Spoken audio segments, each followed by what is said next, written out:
Right, welcome back to Pathologic.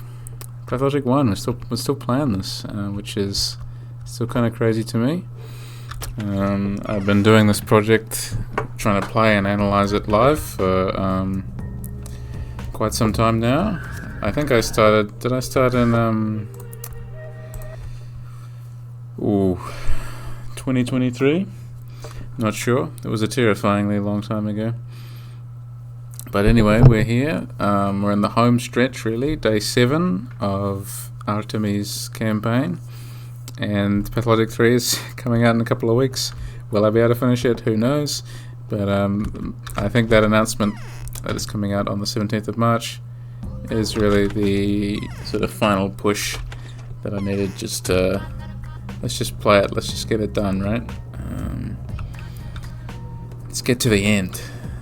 And then I'll have a complete playthrough, and then what I'd try and do, I suppose, is edit all the playthroughs together into one video or something like that. I was contemplating doing that, then I'd be able to put it on the channel as one big thing, rather than lots of separate little videos, and that might be a good way to sort of keep everything together and save it from being lost and that kind of thing. So that's my current plan. So once this is done, I'll do that at some point this year. And I've finished writing my next Pathologic character analysis finally, and I've already started work on the one after that. So hopefully there'll be another video out within the next week or so. I'm going to record the script tomorrow and really just get into it. So I'm really excited that I'm actually producing stuff again. At a much more frequent rate than I was. That's something that's really getting me amped up. But after I do these next few Pathologic videos, I'm thinking, I need to play some stuff that I haven't played at all before, and hopefully try and make some videos out of them. I need some more games in my repertoire that I'm really happy to talk about. Which I do have, but I'm looking for something that feels a bit more immediate, that I can sort of relate to immediately, that's like fresh in my mind and new. So that's really my goal at the moment. What is the time in the game? 2:11. So we're doing pretty good. I feel like we've made pretty good time, other than the fact that we're infected. Like I feel like this playthrough has gone pretty well. We've been able to play fairly efficiently as Artemis, I think. What we're going to do for now, though, we'll have a look at this. I don't think I read this last time, so just as a reminder, because it's been a little while, we get the letters that Artemis gets at the end of every day, rather than being from Changeling's sister or from the powers that be. We get some of Ishido's diaries. So we have the extract on inevitability, page 29. She is coming towards me with celerity greater than the howling wind. She gathers her brittle fingers together as she goes. She braids her intricate bones and breaks her lissom limbs. There are no eyes on her black face, and her white face has no nose. The two of her heads are ever in conflict. This is what the tale says. I will do what has to be done before her shabnak rises up from beneath the ground. V is the only one who must survive, whatever the cost. Enough gruel must be made for his enormous body to be fed.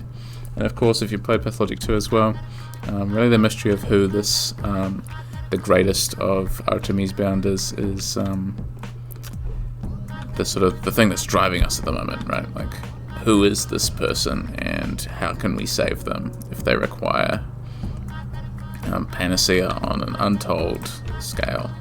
We don't even have access to any panacea at the moment. How much money? 20,000. I can go for that. So no one's really selling any food today, but at least we've got a lot of money to spare for now. So yeah, it's kind of like, once I finish this, I feel like the reason I haven't played it, well, two reasons. I'm kind of afraid that, I've run out of things, or that I will run out of insightful things to say. I don't think I've run out of insightful things to say. It's just like thinking of them on the fly and tying it all together while playing somewhat competently. It's always been a worry of mine, especially because I know that I'm making these into videos for like future consumption, like much further down in the future. These are sort of going to be like archival footage, sort of catalogs of these games, and I do think it's really part of my aim here is to provide a playthrough from someone who's played it, a lot. Hello, Yovers, how's it going? Good to see you. And yeah, the other function of these videos is, like structural analysis in a place where people can come to discuss the games as well, whether they're, as they're being played or in future in the comments section. Really the goal is to like extend the longevity of this game in particular, because this is still the game I think, people are like, I play Pathologic 2, looking forward to Pathologic 3, but why would I touch this old, piece of junk? I do see that kind of thing. I mean, it's happened with Silent Hill 2 as well, obviously, is the other big example that I can think of that I can relate to personally, is, why would we play the original when we have the new shiny version available for us? Which, of course, like it is a fair question when we all have limited time. What's the appeal of this game? Like, why would we go back and play classic HD? And I think, I hope that this playthrough has sort of answered that, in a sense, that there's still a lot to be gained from... What is this guy doing? Okay, just going to run past 3 people and go after her. That's lovely. Fortunately, yeah, the AI remains terrible. The storytelling, right? There are 2 things that still draw me... Well, a bunch of things, but 2 main things, right? So the storytelling is still really good. The way that the plot is layered upon itself, so many layers, and the fact that I've talked about it for hours and hours and hours and hours. I've made a bunch of video essays on it, obviously, but this whole playthrough, so I must have played it for at least like 50 hours on stream, right? Which is a long time to discuss a game on stream, and something I don't think I appreciated when I said I'm gonna do them all. Back when I decided to do that, I realized that that's quite a long time, which is partially why it's taken so long, because I feel like I need breaks, right, to recharge just playing Pathologic. But the other thing that draws me to this game is the spatial layout, the visual aesthetic.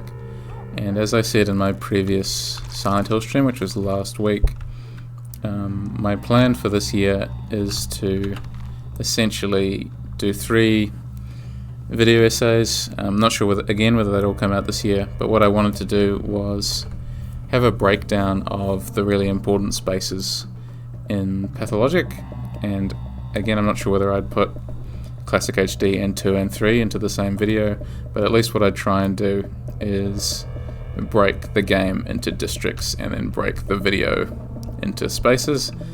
So sort of similar to my Silent Hill 2 and Silent Hill 4 videos, where I really take a very thorough look at all the spaces that are sort of important and that resonate with me, personally speaking.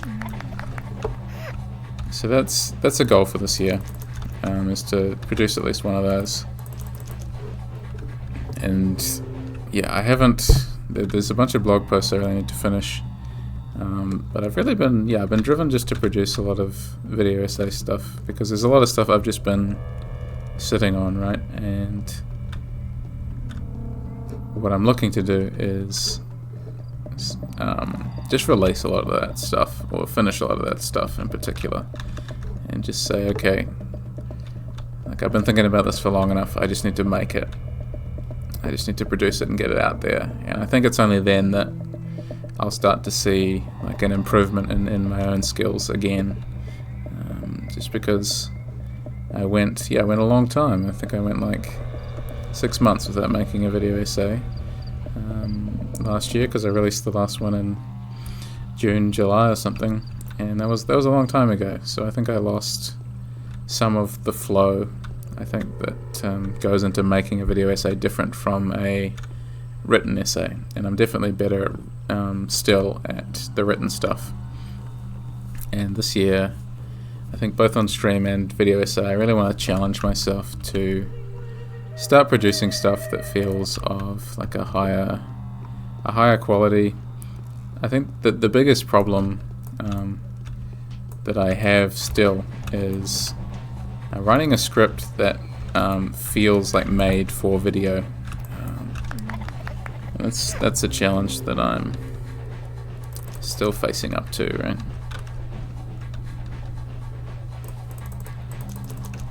Okay, we're feeling good. We're feeling not woozy at all. That's great. But yeah,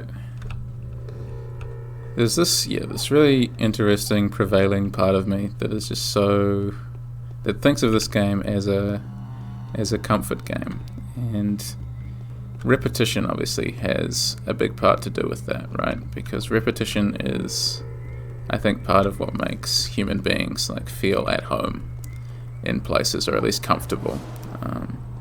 Newness is strange or unsettling, and then when you have a game like this that you've spent a long time in, I think it's easy to sort of let the game do what it likes, almost. I need to unplug that controller. I just felt that buzz when I got hit.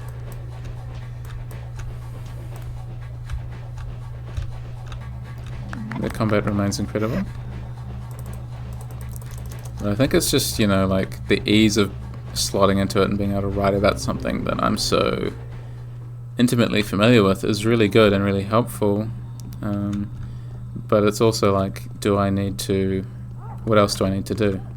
There's the rare dog that sometimes appears, very, very occasionally. Can we talk to the dog?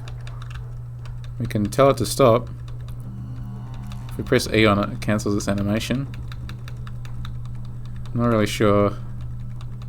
Look at it go. That's how dogs move, right? There it goes. Hey. Whoa. Come back. I don't know what triggers the dog to spawn, because I only thought it spawned like on day 1. But I guess it spawns today as well. Does it go anywhere in particular, or is it just... I'm just curious. The things that I learn about this game. It's leading me to trouble. It's leading me to another bandit. Okay, I think I'm going to lose the dog just because I want the money. But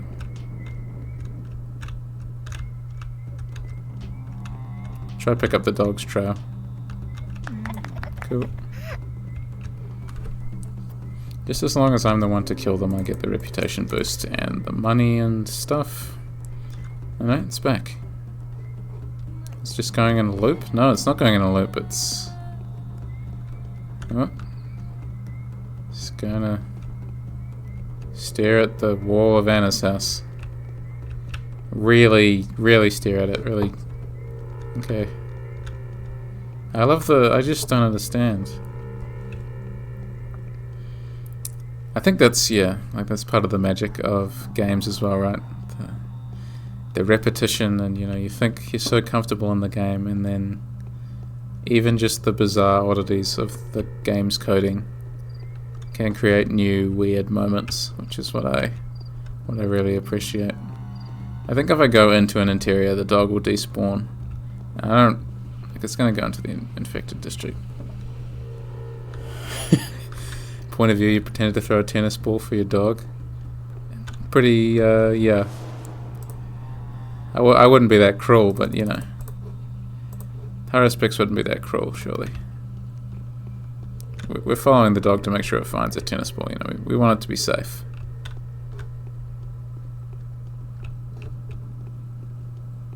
Where's it going?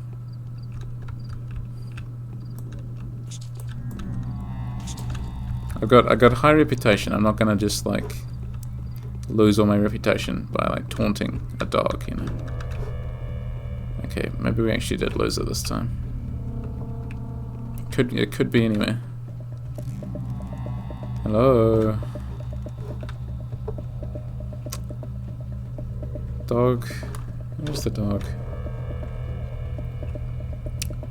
Call it Daniil. Daniil? The hell are you? Where'd Daniil go?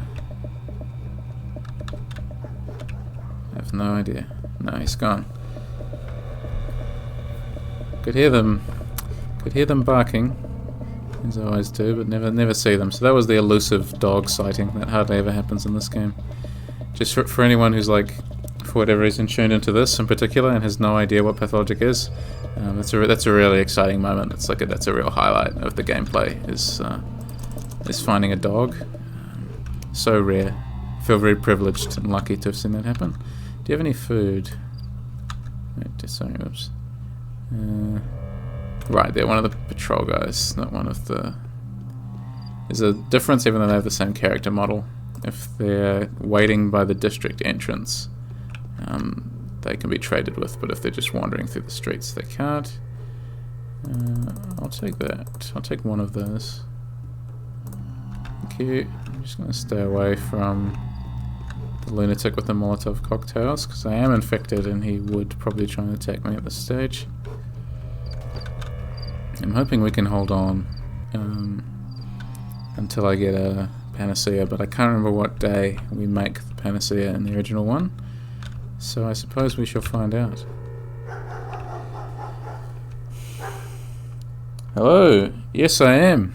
Yes. I'm excited about that. That's sort of why I was like, oh, they came out with that trailer.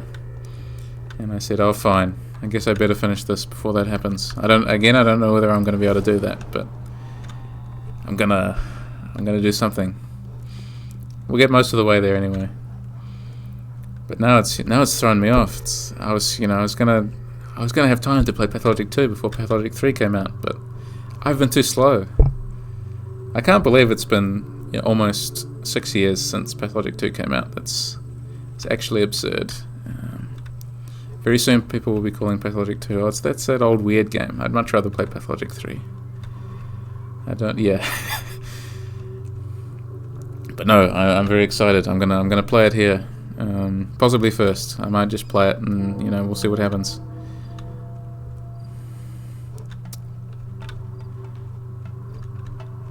I really love I don't know if I've, showcased the original Pathologic graveyard at all. I think I did, right? Because I was running away from those dogs for a while as the Bachelor. But I just really love the look of the monuments over here that otherwise in normal gameplay I don't even think you really get to see, because they are tucked behind Grace's lodge there, and most of the time all the gameplay does stick you down in the graveyard, down this end. So there is something. I am very fond of this space, sort of completely walled off.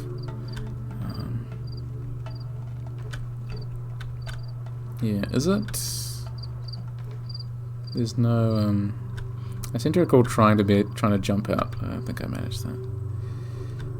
And the hole is only open, I think, in Changeling's first day, right? Or when you wake up as the Bachelor.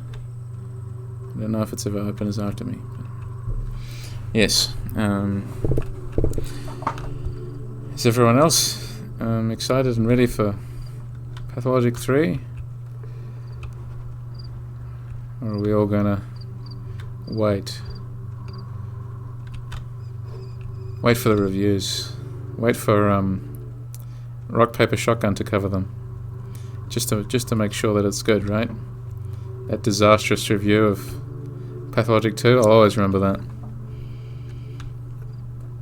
Still feel like I could play 2 for a few more years first. I know exactly what you mean. There's still so much to mine from those games.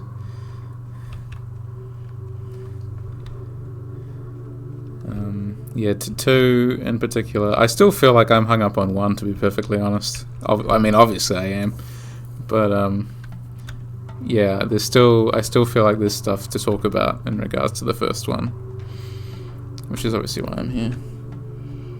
I prefer to wait until we find out whether they're bringing back the rat ending. Of course. Is there important questions? No, the cows are gone.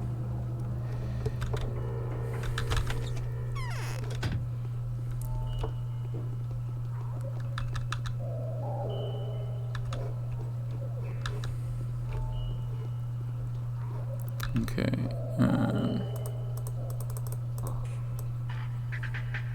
I think, yeah, like this was brought up the other week. I think the biggest problem with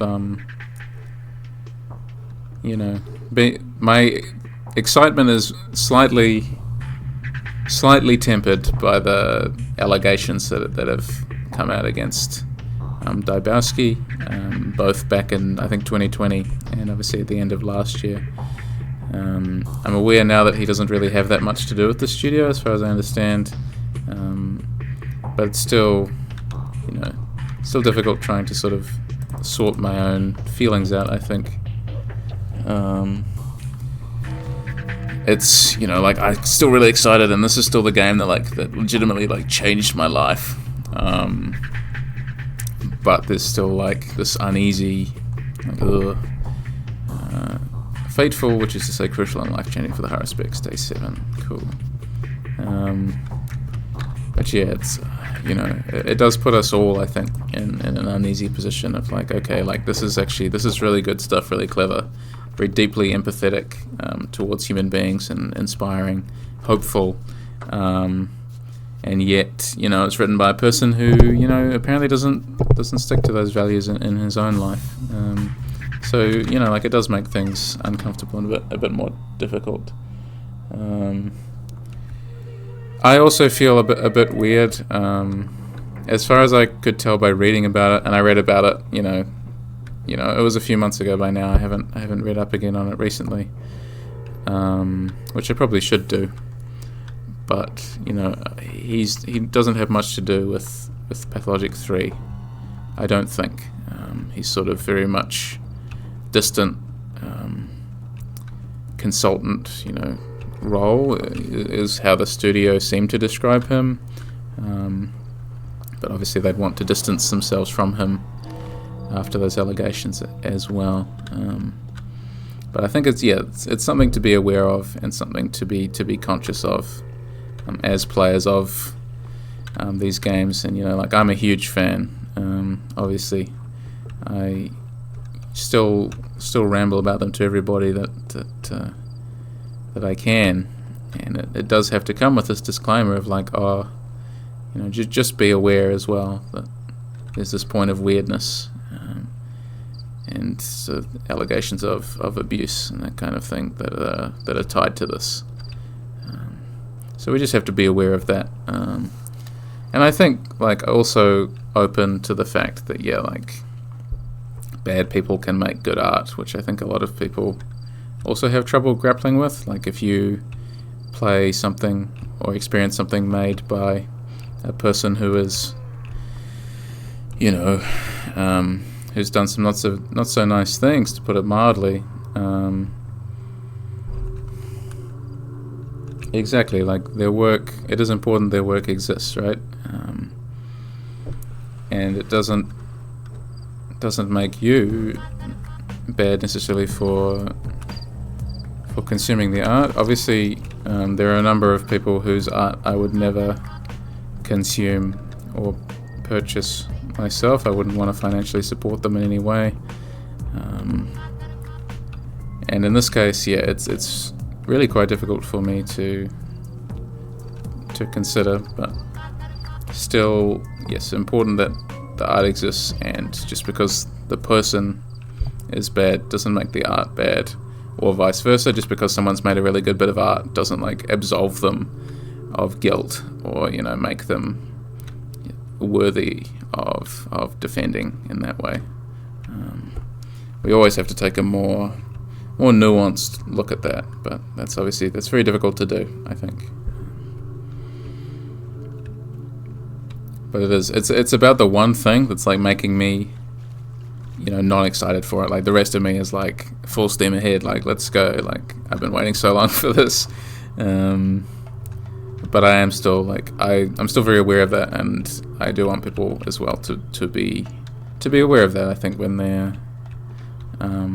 looking at these works, even just as a side note or a footnote, that this is a reality that has affected the game. I should have read this letter before I went wandering over here. I'll respond to Yoverse first. I feel like it can also be important to consider real life in artworks like these, though. Sometimes things the creator did in real life can have relevance in their works. Absolutely. I think that's absolutely true as well. I was discussing this the other day. I think it was Frank DeLune's on stream, and I had a brief think through of like, was there anything like weird in Pathologic, and we were discussing, how beautiful the themes were and like how inspiring it is like as a work of art. But there are also, I think the one weird thing that like still jumps out at me is the bit in Changeling's ending where it sort of seems like her and the much older Block are in a relationship or something like that. That's how I always took it in the ending when I played it for the first time. That's the sort of interpretation that stuck with me. Whether or not that's true, it doesn't make me feel any like better about it, really. The implication at least is there. He's sort of got his arm draped over her front, right? It's just this very... I think that when the original allegations came out, 5 years ago, or however long ago it was, I think that was the moment that's like still stuck in my head. I can't think of any other points in the game where those allegations sort of rear their ugly head, but there may be others certainly. But in the case of other works of art as well, like, you're 100% right. It is important to keep context of like what the stuff in the fiction is also potentially saying about the author, if they appear to be condoning it, these kinds of things. Obviously depiction is not condoning either. I think that's a really important discussion to have, that someone can write an evil character without being evil themselves. But if the work itself and its message, its underlying message, seems to condone something bad, that's something that you can like start to critically pick apart, I think. Like the big example as well at the moment is Neil Gaiman, right? And everything that he did, and all the abuse that he put people through, all the trauma he put people through. That's stuff I think that people have looked back and reflected on some of the themes in his work and been like, oh, okay. But a lot of people are also using that to try and assert like, oh, I always knew, or the books were always bad. And it's like, it's fine to have held those opinions, but again, it's the like bad people, really bad people, can still make good art and can still seem empathetic in their writing, of course, which is part of the problem.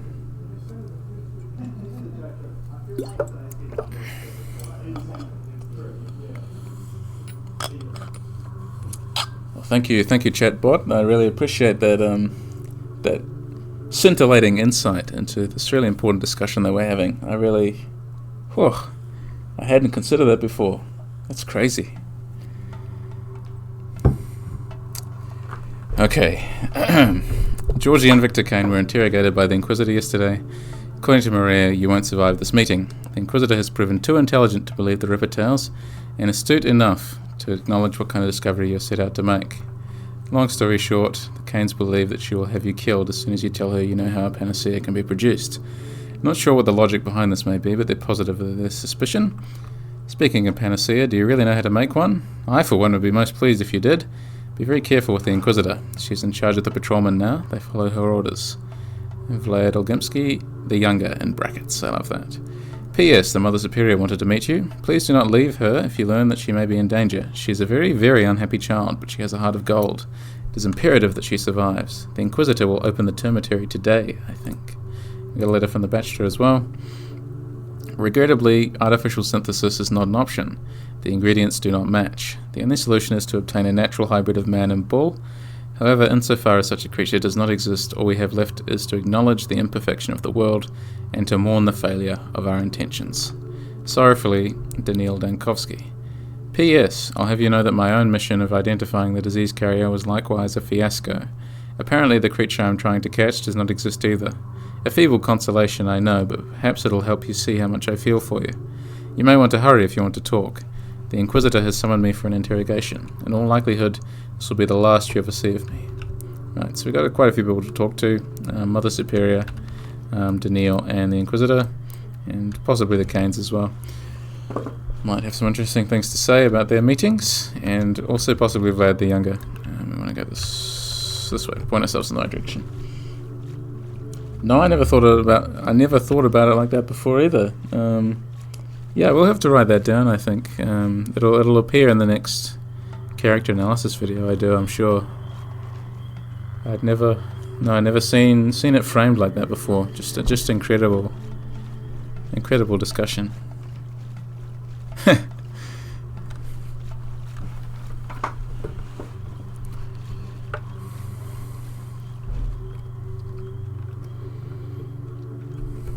But no, I think like this game, yeah, more than any other, this was the game that made me sort of open my eyes and say, okay, this is what games can be. And this was the first game that I played that sort of surprised me and shook me out of my pre-established notions of, I think, genre and gameplay. It's still like, you know, the tags on the Steam page are like, you know, like survival horror and psychological horror and mystery and these kinds of things, and of course, like, it does fit into these molds. But I do feel like there's something more interesting going on than just like being contained within the boundaries of genre, and that's something as well that I've been very aware of, is that genre often isn't as helpful. It's helpful on a surface level, but I think when you start to go deeper into analysis, genre itself doesn't really do anyone really any long-term favors, because I think we really start to like lock ourselves into really formulaic thinking. You know, oh, this genre has XYZ component, and often, you know, these can be like good things. You know, like, oh, it's good that we know that a horror game has to have this, and so on. But I do always find it more interesting when a game is willing to step out of its genre boundaries and try something new. Of course, you know, easier said than done, but because it hasn't arrived yet, do we have to talk to Daniil first? Or Vlad first? I guess Inquisitor's out doing rounds. Oh, is that this quest? Is that today? Is that the one where we have to chase the Inquisitor around the entire city? Because we're like, oh, you just missed her. Am I imagining that? Again, it's been a little while since I've done full Horror-Specs playthrough in the original. It's always been Bachelor that I've played through the most. Ava's still in today. My lacquer is cracking, see? I'm waiting for someone. We need to talk privately. Fine, I'm leaving. Can see where I'm not wanted anyway. Stuck on the good old girlfriend. Hello. Coming before the Inquisitor voluntarily is the only feasible option. Well, seems like it's time to say our goodbyes. I don't know if we'll ever see each other again, Barak. Both of us have failed. You've failed to produce a panacea. I too have nothing to appease the Inquisitor with, and for me that's suicide. By going to the cathedral and putting my head on the chopping block. Well, good news, Bachelor, she's not in there right now. What reason does the Inquisitor have to take your life? The Inquisitor has no power over me, although they do have power over everyone. They need not concern themselves with legal details. If they need to kill you, you die. If you need to go, you go. They know the ways. But that's not what I'm talking about. What are you talking about then? I made up my mind. If I'm not to go back victorious, then I'd rather blow my brains out with this very revolver. I'm cornered. I'll never be able to look at the people I've failed to protect in the eye. My allies will end up in prison or exile. My research, in fire. Well, I need a hybrid of man and bull. A chimera. Inhuman creatures often play human roles in our lives, wouldn't you agree? Oh, but you failed to find one. A hybrid of man and bull. Creatures of this kind inhabit myths rather than natural environments. They're not real.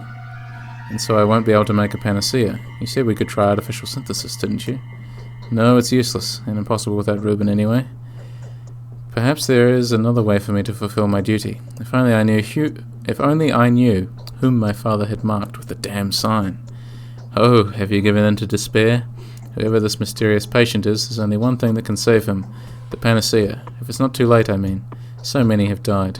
I need to go to the abattoir now, to see the foreman. The abattoir is off limits. You won't get in there unless the Inquisitor lets you.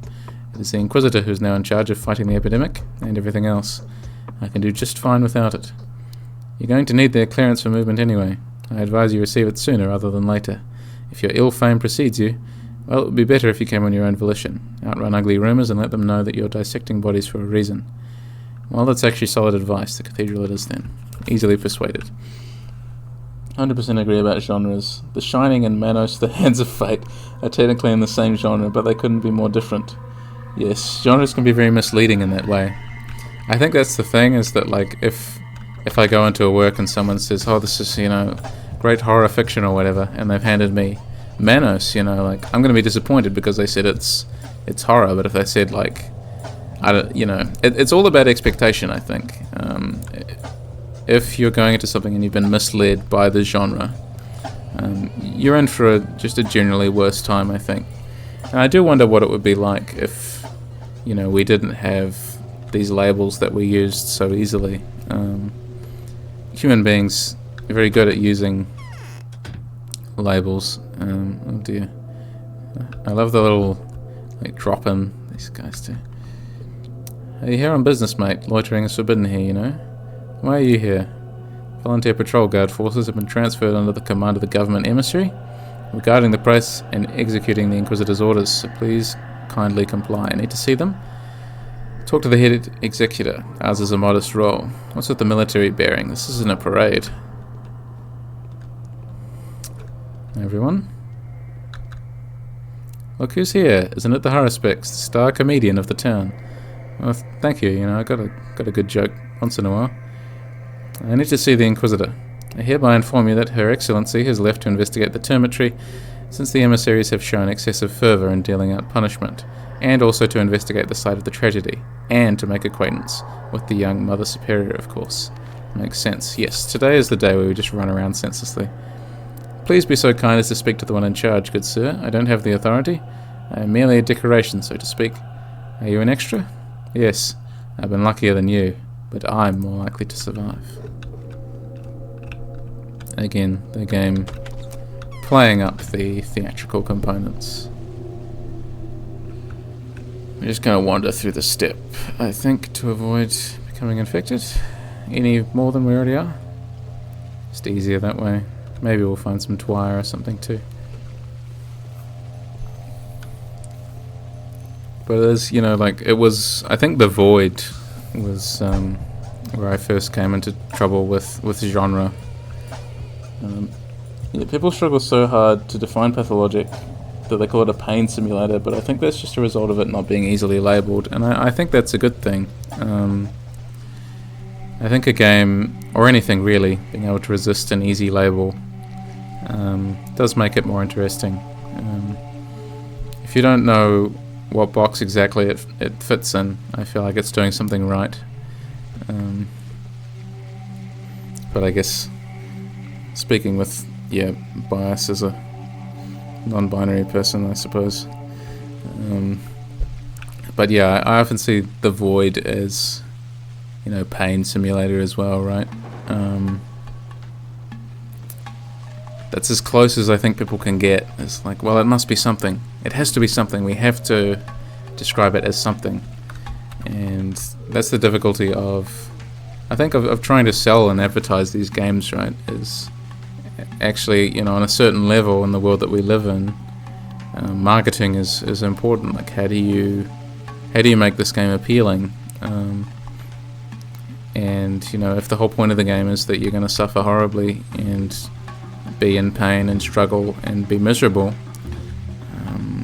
is that a good way to sell the game? Like, is that a fair way to sell it to consumers? Of course it is, because that's, you know, to an extent that's what it is. It is going to provide you with those feelings, but it's also like these sort of pithy one-line, you know, marketing tools. Of course, they're not going to get into it, into what it means.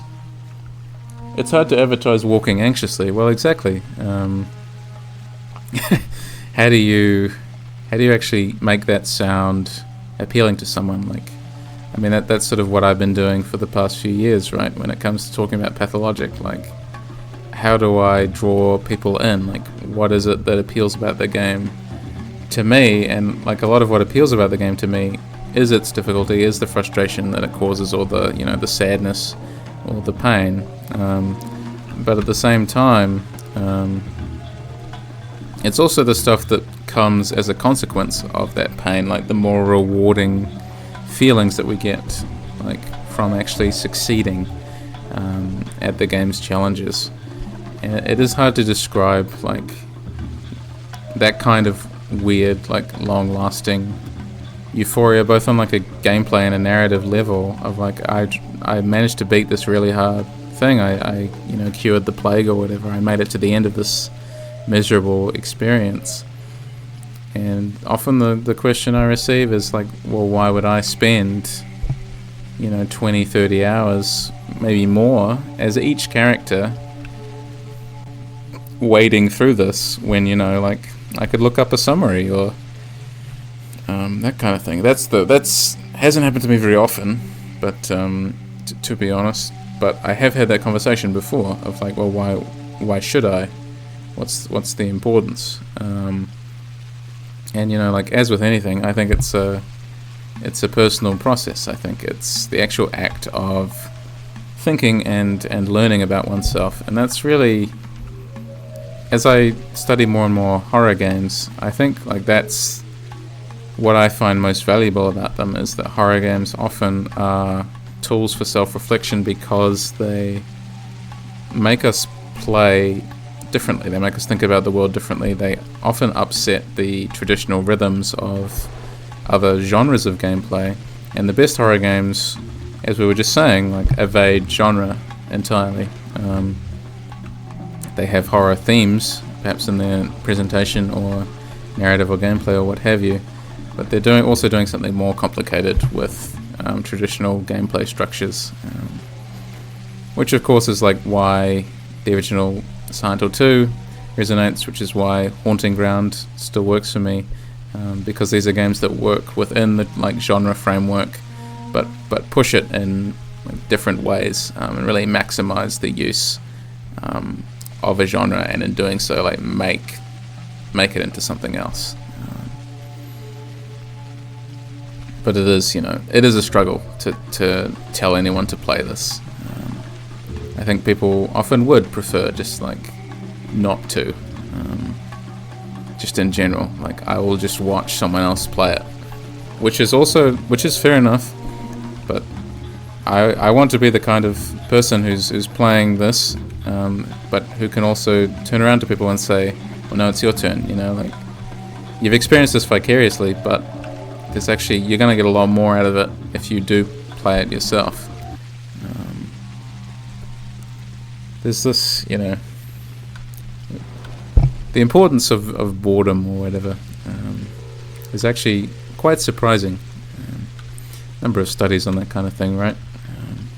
Of how important it is to, once in a while, just be bored and just to, you know, be unsure about what you're doing. And Pathologic is, in a way, like, the perfect kind of game for that, because you're often just walking around doing the same thing, you know. If you've watched everything, every single second that I've played, you'll recognize the street.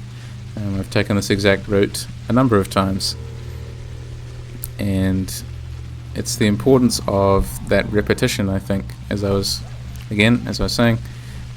Repetition is so important in video games because it builds up that familiarity. But at the same time, Pathologic often disrupts that repetition and familiarity by destabilizing the town, like by frequently changing these things. And that's what I find, so compelling, so interesting, is that even though I find this game very comforting, I find this very, reassuring, homely game at this point, it can still like surprise me or unsettle me.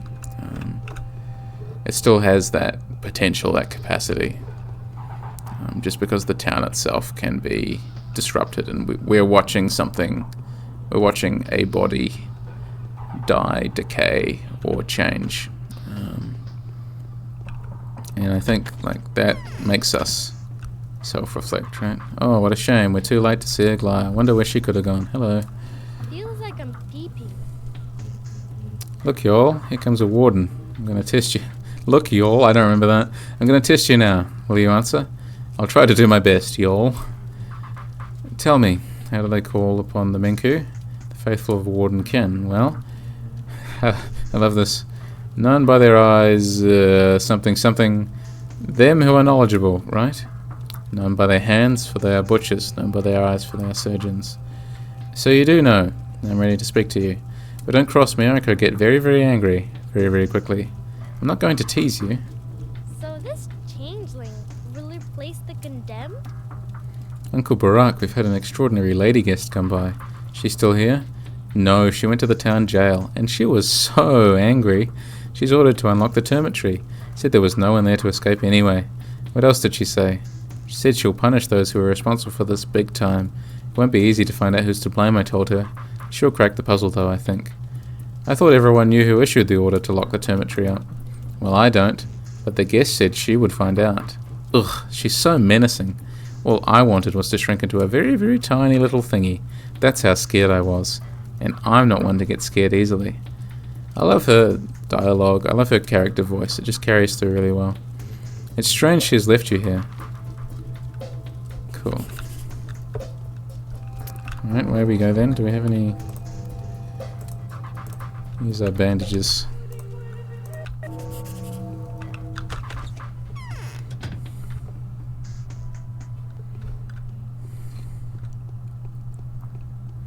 But I think, like that's the trouble with horror as well, is that everyone has very, very different thresholds because of, personal experiences and how we're feeling in the moment. And it's also hard to advertise that accurately too, right? Like, you can't build to someone like, oh, this is going to like emotionally destroy you if you've experienced such and such, because of course you just don't know. So obviously a lot of people like would prefer to err on the side of caution in that case, but it does mean that horror also is sort of is a limited genre, and I feel like we do tend to experience it vicariously. Like, a lot of people don't like to be immersed in horror for very sensible reasons, but I do feel, oh dear, wrong door. I do feel as though, I think this is the one we want. There are rubbers, right? Like through the wall, right? That's fine. Just buy everything. I think, it's harder to get into the mindset of I really want to immerse myself in this really dark environment today. It is a big gamble, I think, sometimes as to whether certain people can handle horror or not. And also, a lot of the time, we just want the punchy summary of horror, I think, which is why a lot of like breakdown YouTube channels or social media accounts, things that pick out the highlights and the splash pages of a horror manga, and that highlight these really cool things, but often we don't get to see the build-up that makes those things work so effectively in the first place. I feel is a danger of consuming horror that way. I'm not sure whether it desensitizes us as such to horror, but it certainly takes away, I think, for me, some of the magic of really getting immersed in in an experience that lets you self-reflect in a really profound way sometimes. I don't know if anyone else feels the same way about playing a horror game and also feels as though they're reflecting on themselves in some capacity, or that it's prompting them to ask questions about how they live their life or anything like that. But it's certainly something that crops up for me while I play these. I play horror games if they're well made and they're doing something interesting anyway. Which is obviously what draws me to writing about them and making videos on horror games in the first place, is that there are so many of them that do magical things with very little as well. It's kind of the marvel of horror games, is that they often are so limited in their presentation and the assets that they have, and they do very little with that to great effect, to very memorable effect. And there's a video I'm thinking of, a game I'm thinking of right now that I should really make a video on, because I played it years ago and I love it, and I don't think I've talked about it at all before. So maybe that's something to do, to sort of highlight small environments doing a lot. Justice and equity, these are the principles that a lawful emissary of the powers that be follows. Are you sure? The government inquisitor will conduct a swift investigation, find the culprits and make a public example of them. Rightly so, if you ask me, sir. Which culprits? Hundreds of crimes have been committed here recently. Oh, hydrate, thank you very much. I haven't had a drink in months because no one has pressed the hydrate button on my streams, so I really appreciate that. This is going to be my first drink in a while. Thank you very much.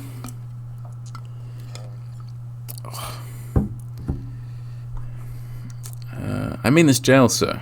There's been a mass imprisonment of innocent townsfolk, senseless violence, unlawful methods, criminal negligence that led to the contamination of a cell and numerous deaths. The culprit must be punished. And here I thought it's you and the likes of you that are actually guilty of unlawful violence. Not by choice, sir. We were acting under direct orders, sir. We were ordered not to think, sir. We were not ordered to think, sir. You are one philosopher, mate. Where's the Inquisitor? I ain't no mate of yours. And stop with the snarling. You ain't my boss. You cooked your own goose. And now you're making fun of an honest patrol person? Calm down, will you? Where's the Inquisitor? Her Excellency has left for that leech of a user his hideout to interrogate him. The one that was at the root of all that arson mess. Well, they've fashioned themselves with hempen cravats now. Arson's bad, mate. Aren't you fierce? I love that. Arson's bad. Don't do arson. That's the lesson we've learned from Pathologic today.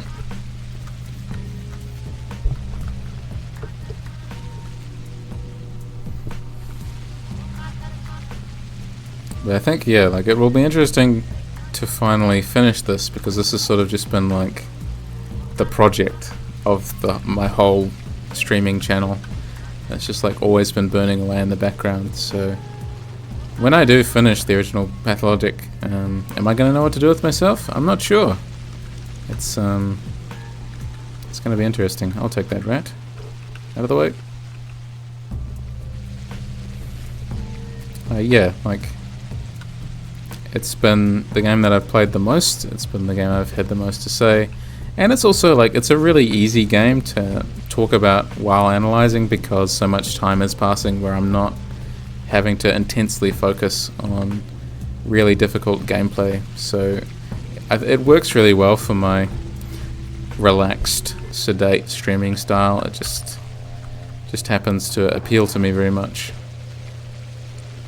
So, you know, whether I end up playing it again in years to come, I probably will. But will I play through the whole lot again? I don't know. Like, maybe in the distant future, if my channel proves resilient enough, I'd certainly like to. But it won't be top of the priority list anymore, and I can say done. Which, yeah, is gonna be surreal. I haven't quite decided how I feel about the prospect yet, to be honest. But we are still only on day 7, so home stretch, but still a little way to go. Is there anything left in this house? I feel like I ransacked it before. Doesn't look like it.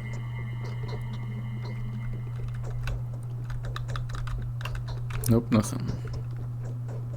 Okay. Upstairs we go. Who's going to be waiting for us upstairs? Anybody? No. What's happened here?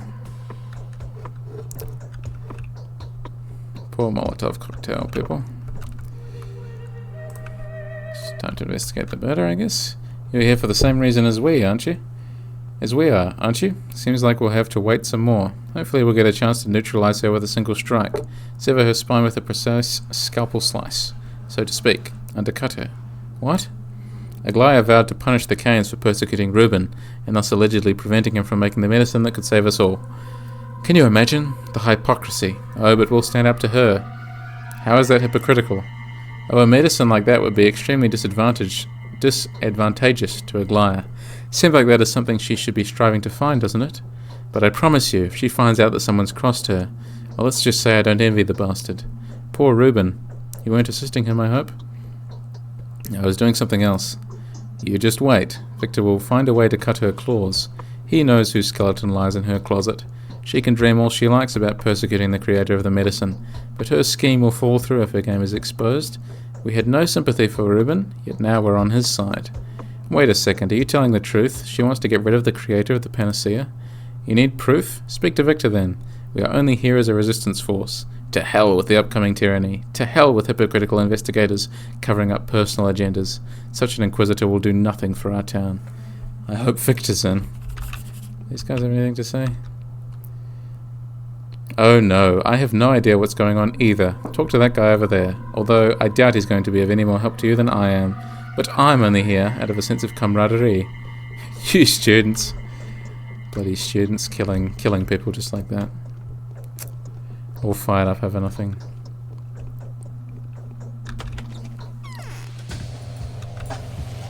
Technically, Pathologic could be classified in the same genre as old Resident Evils and Silent Hills, I suppose.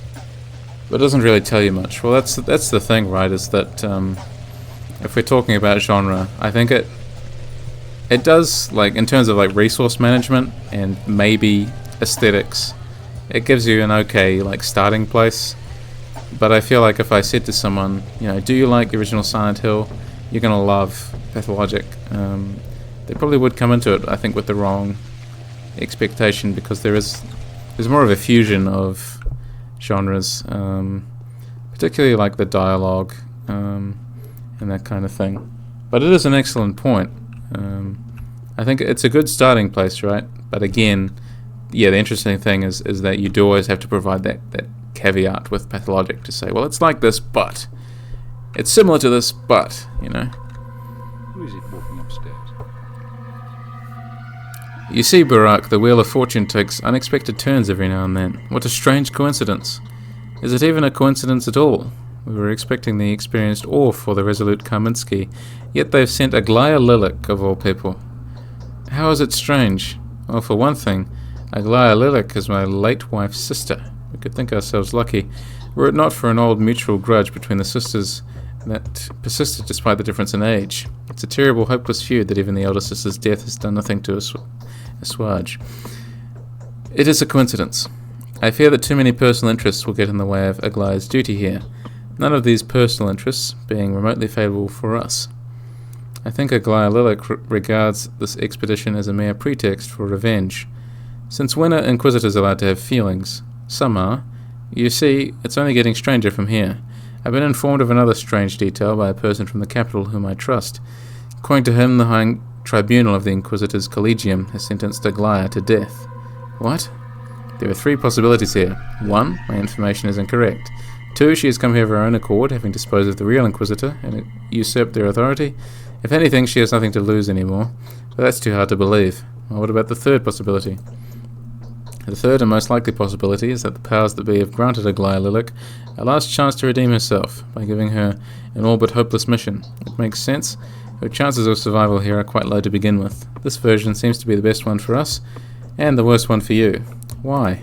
Because the last thing she needs is competition, my friend. An Inquisitor's job is to find a bold solution to an impossible problem. A solution so smart, so outside the box, that its very outlandishness, provided of course that it proves efficient, would more than justify their acting with impunity. That's why they are needed in the first place.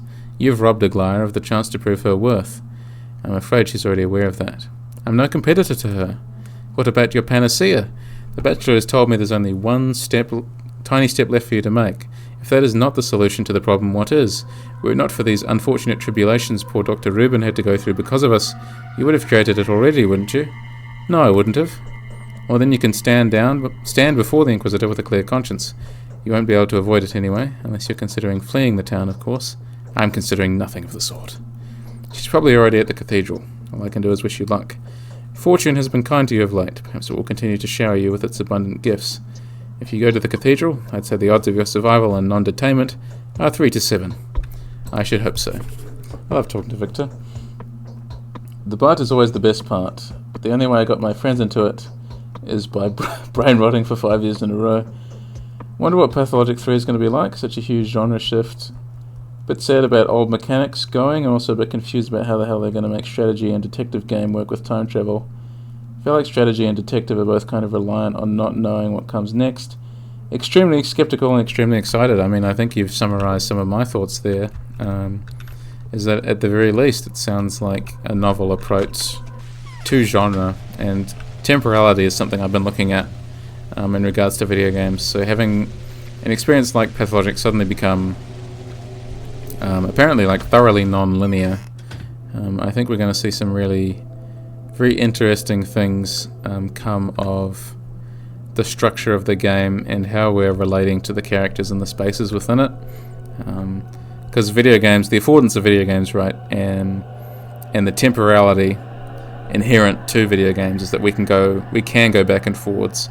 It's not strictly a linear time scale that we are going back and forwards. We can see things in the future and then go back and modify them in the past, and we again repeating stuff over and over and over again, and having these like strategy detective elements which normally, as you say, play out in a linear fashion, actually now be temporally jumbled, I think is going to hopefully make for a lot of really difficult choices and confound the players' expectations and really challenge them as to what they're actually going to have to do in the game. And there's a number of, I'm going to go on a ramble here, there's a number of, just fair warning, scholars that look at the importance of games being slow and not playing very fast. I talked about this article last time, article by Vanderhoff and Payne on slow gaming in Red Dead Redemption 2. It's probably my favorite article I've read recently, to be honest, because it outlines a way of playing games that is no longer hegemonic. It's no longer doing stuff that is to be expected. Like with genre, all of a sudden we are, in a sense, like queering time, right? We're making time non-normative when we play with it in that way in games, when we're not encouraged to like race through and kill things and, you know, maximize our efficiency. Interesting things start to happen almost every time that a designer thinks about games and time in that way. So at the very least, Pathologic 3 should be really promising. So yes, extremely interested, extremely excited. So, you're on the verge of my future breakthrough? The power that makes some of us submit to the will of another is overwhelming, isn't it? Who can call themselves free in our time? Each of us is a mere pawn in someone else's game. Each of us is blind and deceived. Like who? The proud bachelor, who had just been speaking to me, is absolutely convinced that he's free. But my worst misgivings have come true. He was nothing but a puppet in the hands of the powers that be. The target he's chosen at someone else's advice was worthy, but his righteous arrow returned to strike him in the back. I don't understand. Abusing someone else's integrity is despicable. Despicable. And I know who's behind all that. Those that have secured my fate will not hesitate to condemn the other envoys. One of them has already entered the stage, the other is making the final preparations. I can already hear the clanking of his battalion's guns. And so, the Inquisitor finds herself trapped between a learned man and a destroyer. There's little time left, and I still need to do so much. What can he, who is called a Haruspex, a Warden, and the Ripper, offer me? I wanted to explain myself. Explain yourself. Your very self? How curious. Speak. I found myself rather preoccupied with matters of identity lately. Seems I've abandoned those matters all too early, seeing what they have done to me. Our conversation is taking a strange turn. No, it isn't. Your father had invited you to his own funeral, and so you arrived, only to find him murdered. You then came into an inheritance, saddled with an obligation to save a creature that you know nothing about by making a panacea. It also warned you of a sacrifice it will inevitably require. Is that correct? It is. So, they've made you invent a panacea, an unexpected move. Made me? It was my choice. You were masterfully led to this conclusion by the circumstances. You consider the creation of a panacea your principal goal, and do you really believe it was your idea all along? So what am I guilty of? Oh please, no one is blaming anyone here. Who in the world would call you guilty? The powers that be tricked you. You were set up. Who led you onto this path? Who was this malicious influence? You are but a pawn in their clumsy hands, a tool for someone else's execution. I do as I see fit. I choose my own path. If someone wants to use my choices for their scheming, so be it. That's some nerve. Am I missing something? Listen to me, you silly man. You've been played, manipulated. My position comes with perks. Facts. Access to information. Don't you believe me? Do you need proof?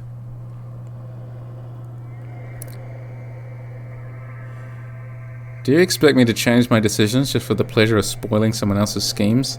My choices are driven by familial obligations and love. That is reason enough for me. A worthy answer? You seem visibly shaken. Why? It's strange. I never thought of it like that before. Is it really that simple? Being yourself isn't simple. Goodness, that's true. Incredible. Let me take a closer look at you. Perhaps you were sent to me by fate. Wait, I need to think. Take your time. No need to worry about formalities. I prefer honesty to politeness. I'll respond to you in a moment, Spicylina. Sorry for the wait. Yes, here's what I think. The bachelor told me you need a man-bull hybrid. I have a theory. Go to the abattoir. It won't be closed. All entrances and exits are open on account of my arrival. No way. Everyone who survived the termitary lockdown is going back there. Use this to your advantage. Go to Foreman Oyon. Ask him about aurochs. Is that really the plural of auroch? Demand a part of the bull that I know was slaughtered there yesterday. Go. Why the long face? Go, go. Before it's too late. Okay.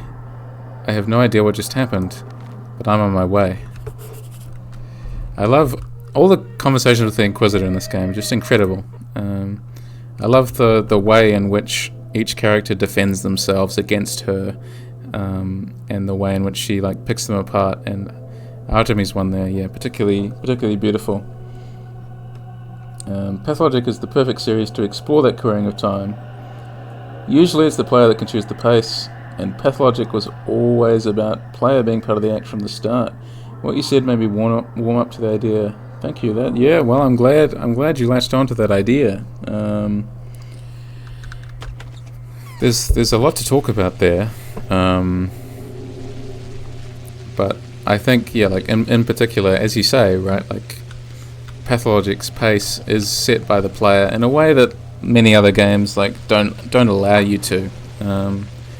There's something nice about being able to enter a conversation and just stop and think for a while about what you're going to say, or choosing to dawdle in a space feels more meaningful because time is still passing, and you're not being judged in the same way. The game doesn't have a critique necessarily ready for you.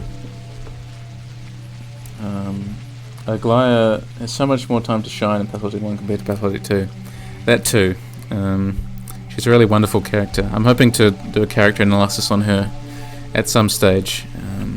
She's a very, very thorny character, but a very great one to grapple with. She's always been one of my favourites. Watch my videos, didn't manage to catch your streams due to schedules. Well, I'm hoping I can solidify a schedule. I'm looking at making myself hopefully more reliable again this year, just like I was back in 2023.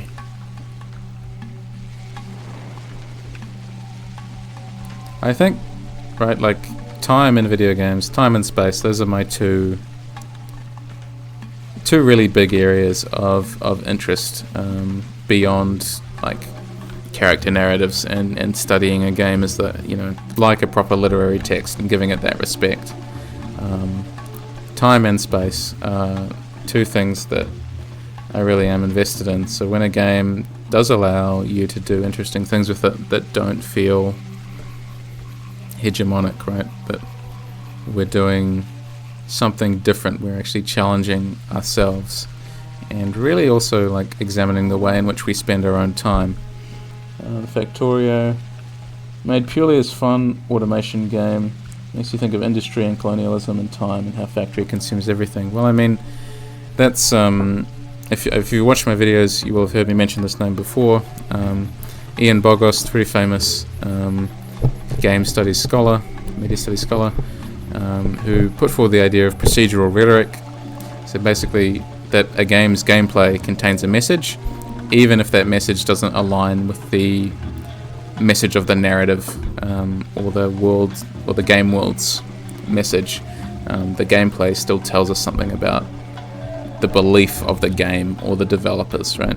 And in the case of Factorio, which I haven't really had much to do with, but it sounds like there's this message that's baked into those kinds of games, right? And it's the same with an example I'm more familiar with would be, like Age of Empires or something, wherein expansion, or any strategy game really, wherein expansion is always seen as like an unquestioned good, right? Where you are rewarded for deforestation, you're rewarded for using up all of the nearby resources, you're rewarded for waging war and these kinds of things. And even if the game's message, or the developers are very anti-war, the game nonetheless carries that message like baked into its gameplay systems. And part of what I always wonder about is like how do horror games carry these messages across? Where is the capacity for self-reflection like actually coming from that I get from these games? And obviously in the case of Pathologic, it's the amount of time that I'm actually given to reflect that is the really big and obvious choice, but it's also resource scarcity that forces me to think about the world that I exist in, and the danger of the spaces. Suddenly gives me, I think, a broader awareness, right, of the world around me, and the resources that I'm actually using all feel more meaningful and valuable. This or Factorio makes you think about it philosophically.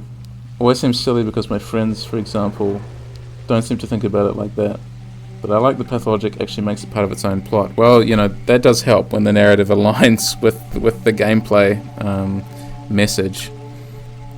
But really, my message, or my intent with this channel, is to make people think critically about all the games that they play, and that includes stuff like Factorio, because you can start. It's not like I expect people to always be like 24/7, like hypercritical of everything and being aware of the underlying, colonialist message, or all these kinds of things that are inherent to a lot of these games that are made by people who have only lived under, capitalism, including myself, but who have never considered other viewpoints, because a lot of these game systems are inherently reinforcing that worldview, because it is the worldview that we are raised with, and that we often do not question, because to us being raised in it makes a lot of sense. But my intent really with the channel is to sort of expand people's horizons a bit and really allow them to think more critically about the game systems that they're playing with, that they're playing in. And I hope that that's the case. I mean, I'm glad that what I'm saying is resonating with you, and I'm glad you've brought this Factorio example to my attention as well, because that's something, yeah, again, that's always really passed me by, Factorio, actually. Though I do know a few people who play it.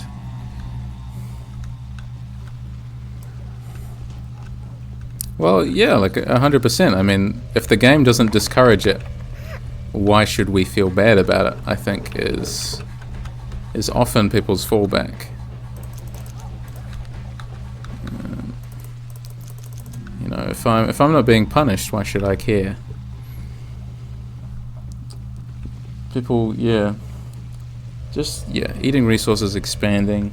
But yeah, there is sort of this, you know, I get what you're saying, like horror, sort of dystopian atmosphere to that kind of thing, right? This assumption that infinite expansion is right and necessary is obviously, like in the actual world, a fairly harmful view, to put it mildly. The fact that on a world, in a universe, really, with that is totally finite, no matter how you look at it, that we expect there to be infinity, and I think that's a scary thing to grapple with, really. Is that, you know, we live in this huge, what seems to be this huge world, but that is also painfully finite, and we have to look after it, which is why I think and why I hope that games with an ecological message will become more and more relevant, I think, as we get deeper into, you know, the climate crisis and climate disasters and that kind of thing. I do think as well, like now that we have more robust understanding of, you know, game mechanics and game design, that maybe we will start to see finite resources like coming in to a lot of these strategy games, and to our understanding of life and the world within these sort of simulations. How can we actually simulate finiteness in a game, you know, that's all about conquering the world, or something like that, or industrializing, all these kinds of things. There's never any, I don't know, I'm curious, because again, like, not have much to do with it, but does Factorio have any sort of, do you have to manage pollution or anything like that? Is there any like adverse effect on the environment that we have to deal with or mitigate? This is a side note, I really do like this location as a place to talk with Oyen.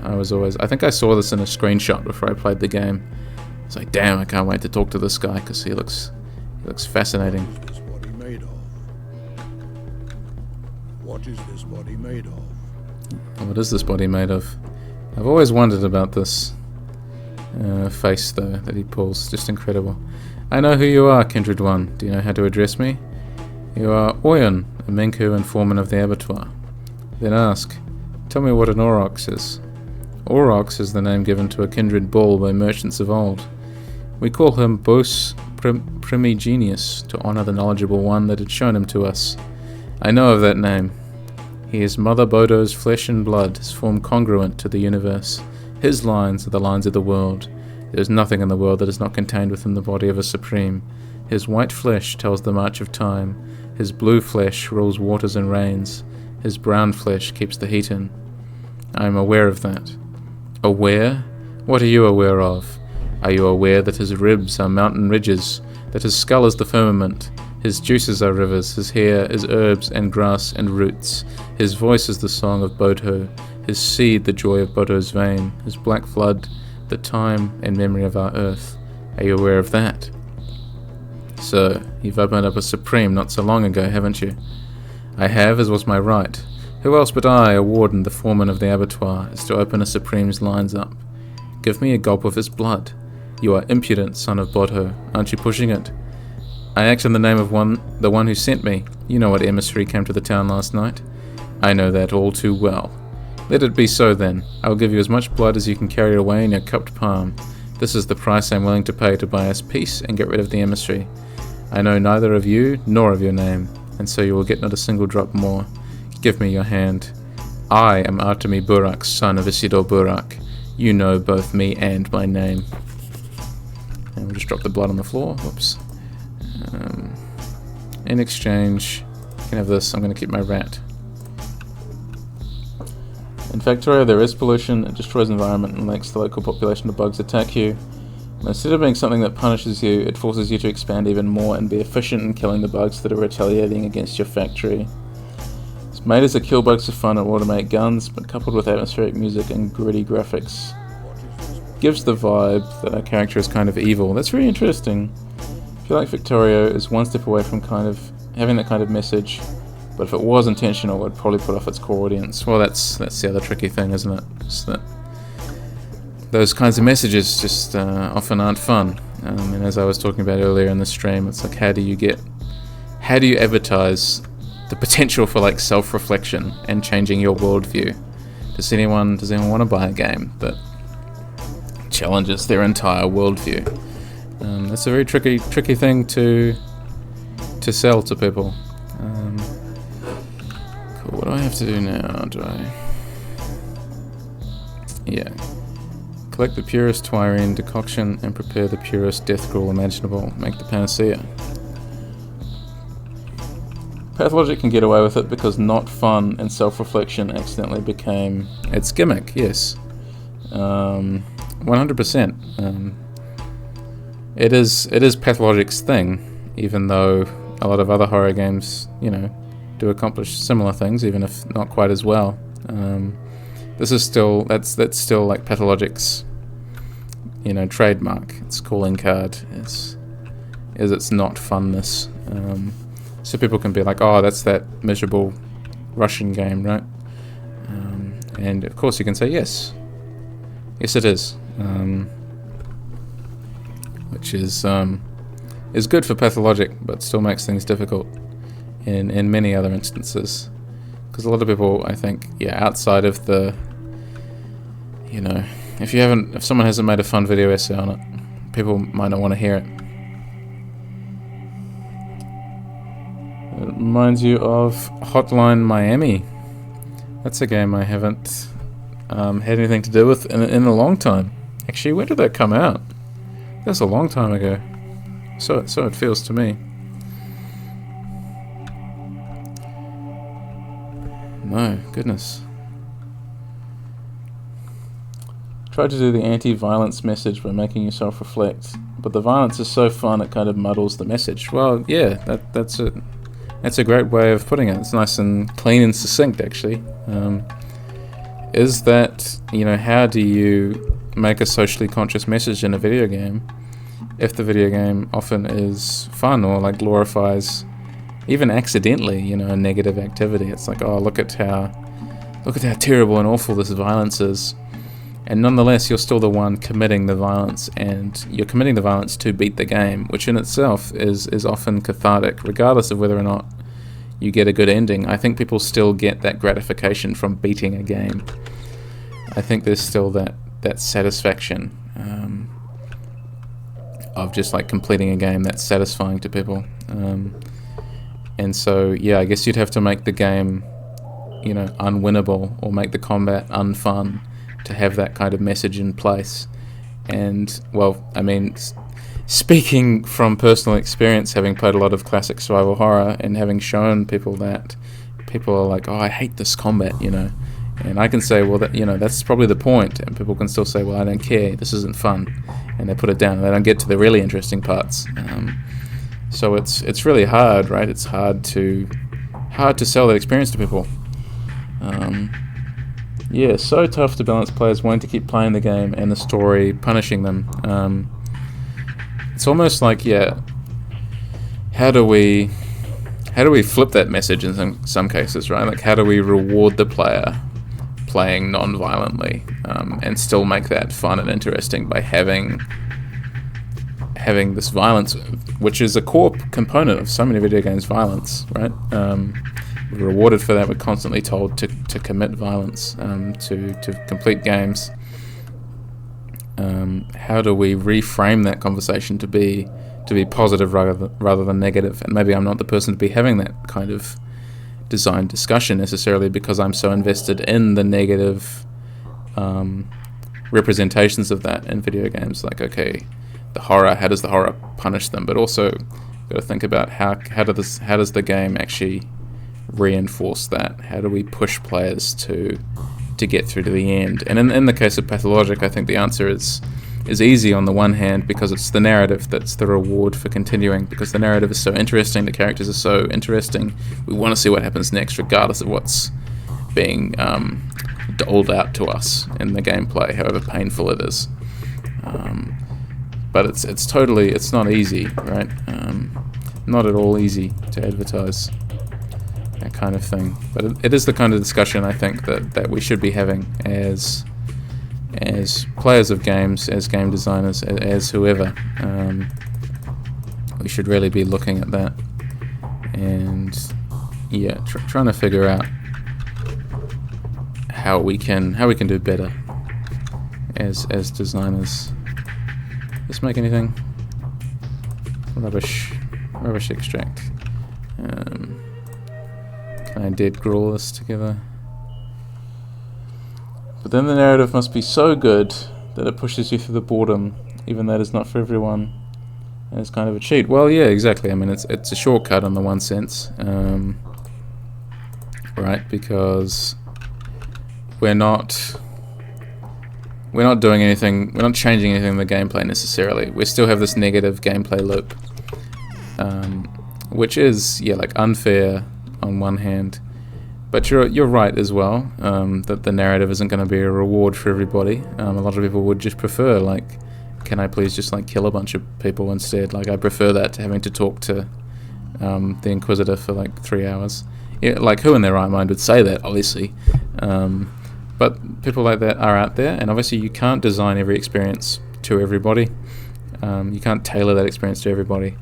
So obviously there needs to be variety as well in those kinds of socially conscious games that do have these methods of critical reflection baked into them. It can't just be narrative, right? That's a really excellent point. So thank you for that. It does make me wonder where the best solution lies. You can't blame those people. That's right as well. You can't say, it's just too highbrow for you. That's not fair, because if people want a good gameplay experience, they're going to find that good gameplay experience and they're going to enjoy that. And again, playing a game like that doesn't make someone, a bad person or anything by default either. Not even close. But what I'm hoping to do with this channel as a project is an effort to get people to think more critically about what they are playing, what they are consuming, what they're watching, even just idly on YouTube, as background noise. Even that, if we can get people to think about, the things that they are thinking about, if we can get a little bit more critical thinking out there, that's really, I'd be happy with that, get them hooked, get the message across, right? And it's finding a way to sell that message and to get some procedural rhetoric that actually makes sense. To have the game, searching for the words, to have the game actually reinforce the message through the gameplay, because that's really what I want to see. Is I want to see how game designers can sort of rise to that particular challenge, and it's a very difficult challenge, but it is one that I grapple with both as an academic, as a online analyst, and as a would-be game designer myself. These are the kinds of questions that I am thinking really hard about. So I do really appreciate this conversation. It's a really important one to have. And the other thing about narrative as well is that also no narrative is going to be universally interesting to everybody. I love myself a good existential narrative, but a lot of people, they won't find this kind of game interesting. The cloak and dagger politics and behind the scenes, sort of poetics and all these kinds of things. Thinking about life and the time we spend doing things and so on. I mean, that's just inherently, people aren't going to find that valuable. remember sending friends some of your videos because of that. Oh, thank you. I really appreciate that. I like a not surface level analysis. Not really good at that. Well, no, yeah, I mean, I really appreciate this conversation. It's really interesting. Friends are a group that are open to that. That's good. The more subscribers, the better. Don't forget to like and subscribe and follow. These are all the really important things to do as well. But no, thank you for sharing my work around. I really appreciate that. It's the kind of thing I really love to hear. So I'm happy to hear people are enjoying my work. I'm a forever DM. Oh, so am I. I work on my homebrew systems for my stories and usually try to integrate them as players into the stories as well as their playable characters in a kind of actor and a character way. So they're used to the concept. That's really cool. It sounds sort of similar to the way I like to run my games as well. Giving the characters and the players themselves purchase and buy-in in the world. I do think like it is the best way to do role playing. I think it is to just give them that extra reason to be invested and to care. Am I familiar with Umineko when they cry? I am not, but I am more than happy to receive recommendations. That's what I say every stream. Just sling them at me, you know. So, you're on the verge of my future breakthrough? Why are you giving me that look? I'm back. I've made the panacea. Here it is. The foreman provided me with a handful of steaming auroch blood. It's beautiful. Let me take a closer look. I never thought it would be like this. I pictured a phial, but I mean the contents. Who could have known it would be filled with medicine rather than poison? What are you talking about? Death, what else? It brings life, not death, and it is you that I should thank for it. You have nothing to thank me for, and the source material you've made it from is very rare. The town will be gone long before they produce an artificial equivalent in the capital. I'm describing the best possible scenario here. Wait, if it weren't for you, I would never have fulfilled my duty as a son. You can't possibly imagine how much it means to me. I can, but don't be rash. Perhaps the panacea has nothing to do with your Udurg. Do you believe in the Udurg? I believe in you. This is not an answer. Do you believe the sought one to be an Udurg? Do you take steps, superstitions recently, or seriously? Definitely. Everything has a hidden meaning. This is possibly my favourite Aglaya line. Definitely, everything has a hidden meaning. Lies do not exist, and neither is it possible to invent a fantasy. Myths are always true. All you need is to find the right interpretation. As for your panacea, it will yet be of use to all of us. I love this line, just because, of my own analytical viewpoint on the world and, critical thinking. Just the fact that we can think about things, we can come up with our own interpretations, and it's profound in that fun kind of like, is that really true kind of way, but it makes you stop and think. You have my gratitude, Aglaya. Cool. A while ago I came with a trio of Morai witches that are more on the theatre level of the narrative that can give players themselves hints without me as DM doing it directly. That way, we can meet again without breaking rolls. Then you read Umineko When They Cry. This novel has the same concept down to calling them witches. That's fun. Slow novel that plays on detective tropes and how readers engage with them. Can be a bit silly.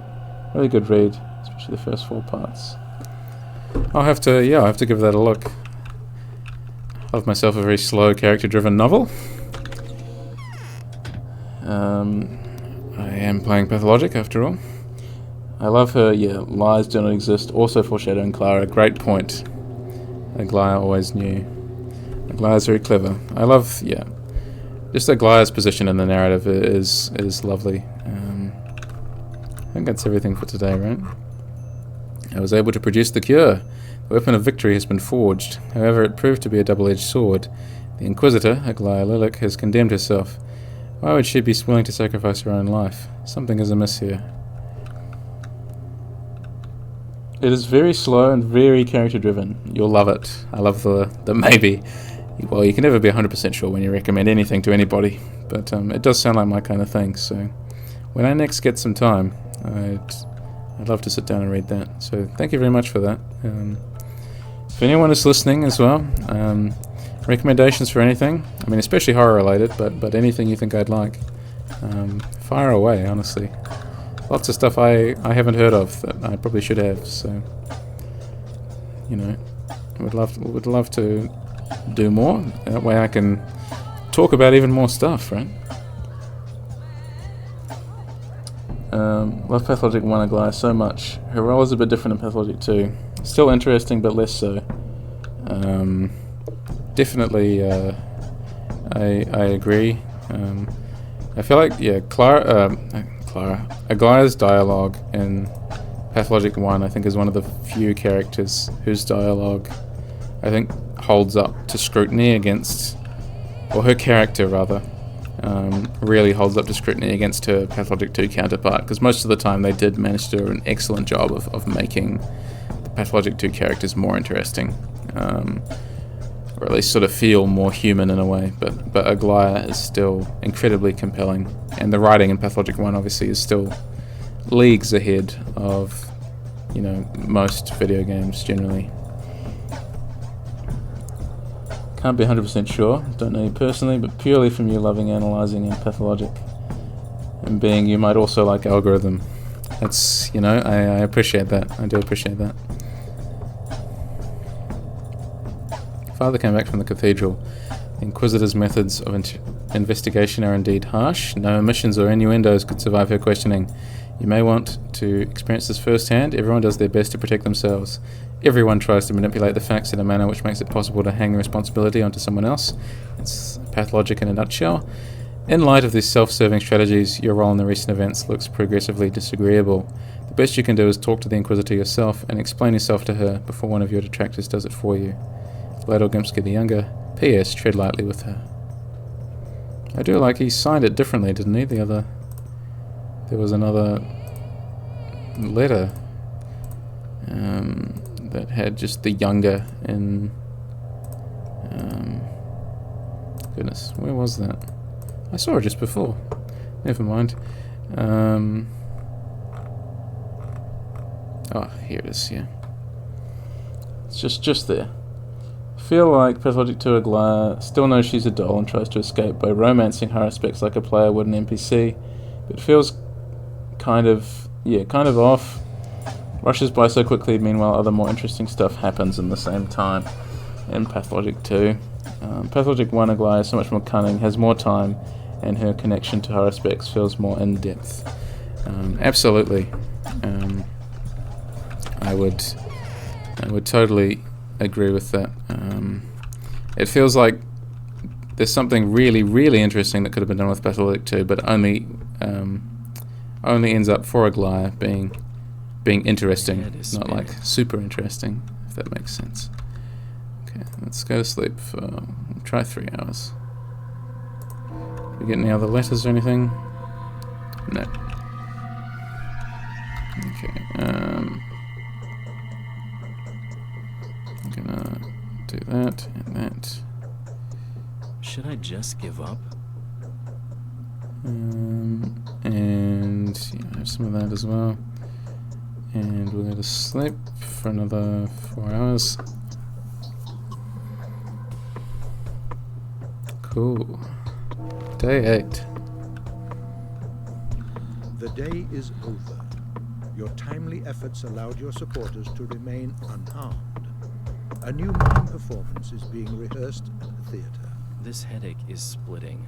I need some rest. Should I just give up? No, Daniil, you have 2 weeks before your demo. There's still hope. You can still make it. Okay. Just go pop along and see the Inquisitor real quick. We get a letter here, yeah, so another diary entry. Extract on the challenge for Foreman Oyen. The kin are dangerously close to rebellion. The beasts anticipate the catastrophe. 58 brown bulls had to be slaughtered because of this. I'm going to challenge the foreman. Rising against the order is a crime, but it is twice as criminal for me to keep avoiding my lines. Oyen should not be allowed to rule the kin any longer. This helmsman was unable to pilot the ship in calm waters. Many a squall was risen because of his ineptitude. In a storm like this, he will drown us all. I'm going to let him know of what I have decided, then I will go to the step to hear what the Swivery fields have to tell me. I hope that while I am talking to Bodo, Oyen will acknowledge the truth of my way and will speak to Boostflade of the necessary changes. He will have to vacate the stones for me by the time I am back. Otherwise the kin will rebel. Why isn't my son by my side yet? Where are you, my boy? Who other than you will offer me a hand in these times of horror? Of course, this goes quite wrong with Foreman Oyen, as we will find out later on. Your visit to the foreman has drawn me towards a fascinating conclusion. This is a letter from Aglaya. The blood is still warm, is it not? It seems alive, as though it was extracted moments ago. However, the blood we're speaking about belongs to a bull that was slaughtered the day before. Foreman Oyen has travestied the ritual. Why don't you ask him where the blood comes from the next time you see him? P.S. Lend your ear to the bachelor if you please. He acts in accordance with my instructions, and I consider him worthy of my trust. He will help you finish what you've started, provided you require any assistance. P.P.S. I got wind of your forthcoming appointment as the new leader of the kin who will establish the new order in the town. This is a reasonable, subtle solution that I am very likely to welcome. The time of the three families has passed. We need to think about the future. Am I making sense to you? Well, we'll actually see if Dankovsky has anything interesting to say today, shall we? Before we go. The wretched wound has opened. You've made quite an impression on the emissary of the powers that be. Congratulations. Keep doing that, and soon there'll be no menacing inquisitor in town, only a gentle Aglaya Lilac. The bad news is she can see that too. She'll be reluctant to meet you again, I'm afraid. What do you mean? Executors have told me that she was furious to learn of your discovery. She had her reasons, and she was quite intent on destroying you when you came to her. But she was so impressed by your dignified demeanour that she said a change of heart. What did you tell her that touched her so much? We talked about freedom. All right then. I'd like to ask you for your help, Barak. You are well aware that my business here is not complete yet, and now the Inquisitor has commissioned me to look for the source. She gave me a push in the right direction, as she did to you, yet I'm stuck. Are my ears playing tricks on me? The Oinon is stuck? I'm analysing the soil. The results aren't great, but I found something. There may be a paradox to the tectonic bed under the settlement. I need to know what its structure is like. I've heard that the abattoir is rooted deeply into the ground. Tell me, do the people who live inside of it know what's below? What do you want from me? You are allowed inside, aren't you? Go ask them. Find out what's down there. If the source of the disease is indeed below, we'll overthrow this behemoth with armed force. The army will be here tomorrow. The onion is stuck. You're wrong, Oinon. Wherever did this theory of yours come from? Aglaya Lilac has a rather elegant theory on how it all works. It's a shame you can't talk to her, really. Oh well. Nothing is impossible, Oinon. Is there anything we learned from Pathologic? Nothing is impossible.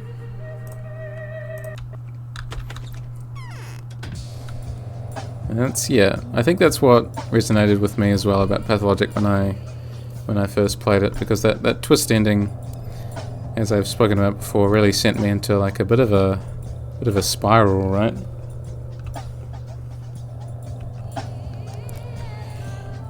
That line was weird. The too bad you can't talk to her, really. Yeah, did sound like kind of threatening, right? But the ending, really threw me for a loop the first time, where I realized, none of it was real. But the point of Pathologic is that, despite all the, the artificiality of the struggle you've been through, and the fact that the characters are just pre-programmed, that doesn't mean any of it was rendered less valuable suddenly by someone in the game pointing that out. And that was the big revelatory moment for me. That no matter what we do, we still matter on some level, and that there is hope for as long as we think and feel and exist, regardless of what boundaries we do those things within.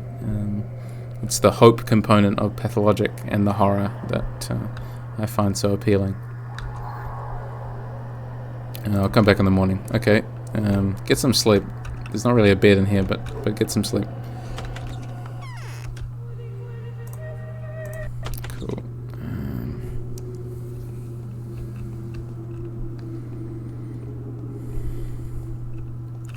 So we'll go to the theater and watch Mark's little play. That'll be fun. Does Aglaya need to sleep, I wonder? Well, her excuse was that she was tired, but no, I mean, I suppose she's self-aware, right?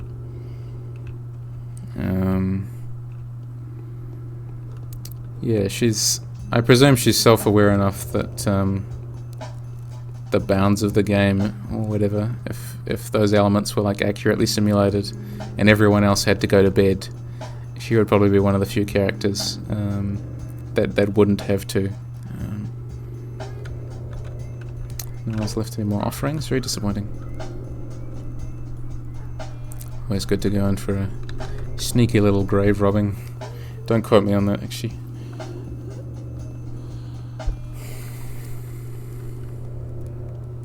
But yeah, was it Aglaya and Block are both like older dolls, right? I think that's the framing of their characters in the narrative, is that they're like these sort of older playthings that have seen more and understand more, right? If your doll doesn't go into a special doll bed, you don't need to sleep, and she surely doesn't. I'd probably agree.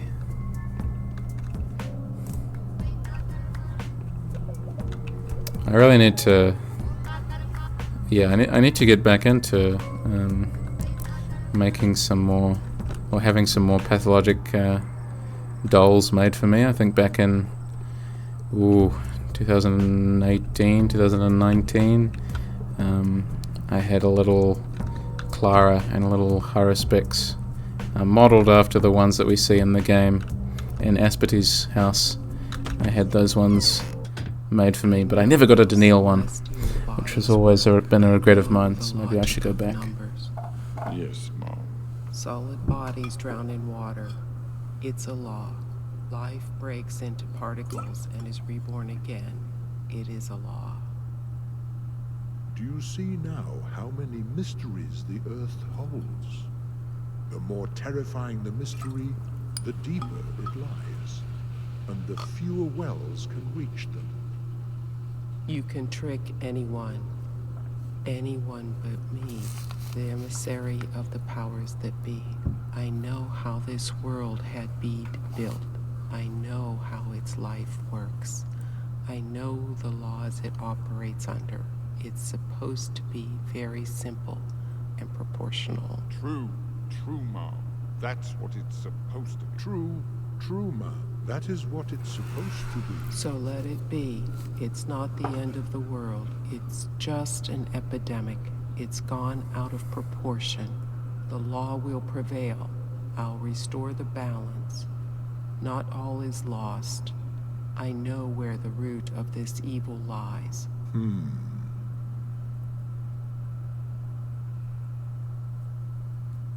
You couldn't get a more disaffected sounding voice actor if you tried, I don't think. And yes, I love just... What a way to finish a play.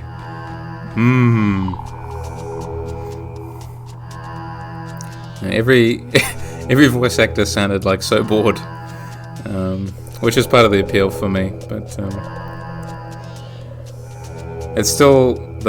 that's not quite as good as the iconic line, like it's not his blood or his shed or whatever it is, the bloodshed line that comes a few days earlier.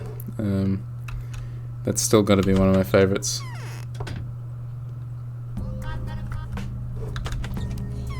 Wonder if all the proportion and law talk, Joyce Messler, it's just the older Aglaya in a different world. Ultra moralist kind of talk. It's a possibility. Just gonna do the garbage bin rounds here. Take out the trash.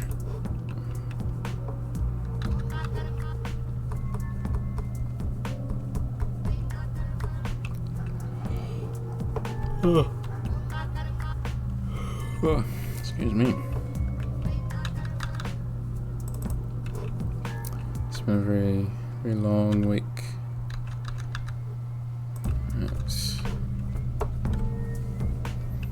I love I just continue to love the colours of the game, the way it looks.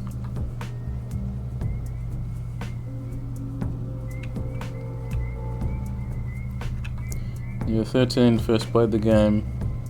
Glai's ideas of proportions seemed very deep to me. Now she just kind of looks like a coward with personal schemes to me. Well, I do find that kind of character perception, like evolution, interesting. I think, you know, you really get yourself tied up in knots, I think, when you say she's supposed to be perceived in that way. Because I guess, you know, the developers perhaps do intend, you know, for characters to be perceived in a way, but I feel like it does come down to, you know, personal perception. You know, do we find the qualities that a character has admirable, or do we find them, you know, distasteful? I do find it interesting, yeah, like which characters people relate to, which characters people find really popular. I know there are the standout characters from Pathologic 2 to me seem to be Peter and Lara, and also Murky. I think they're kind of the non-player characters people latch on to outside of the main three healers, right? Something about the no change was ever needed, the change made everything worse, the balance was ruined kind of talk that infuriates me. Well, change, you can't reject change, right?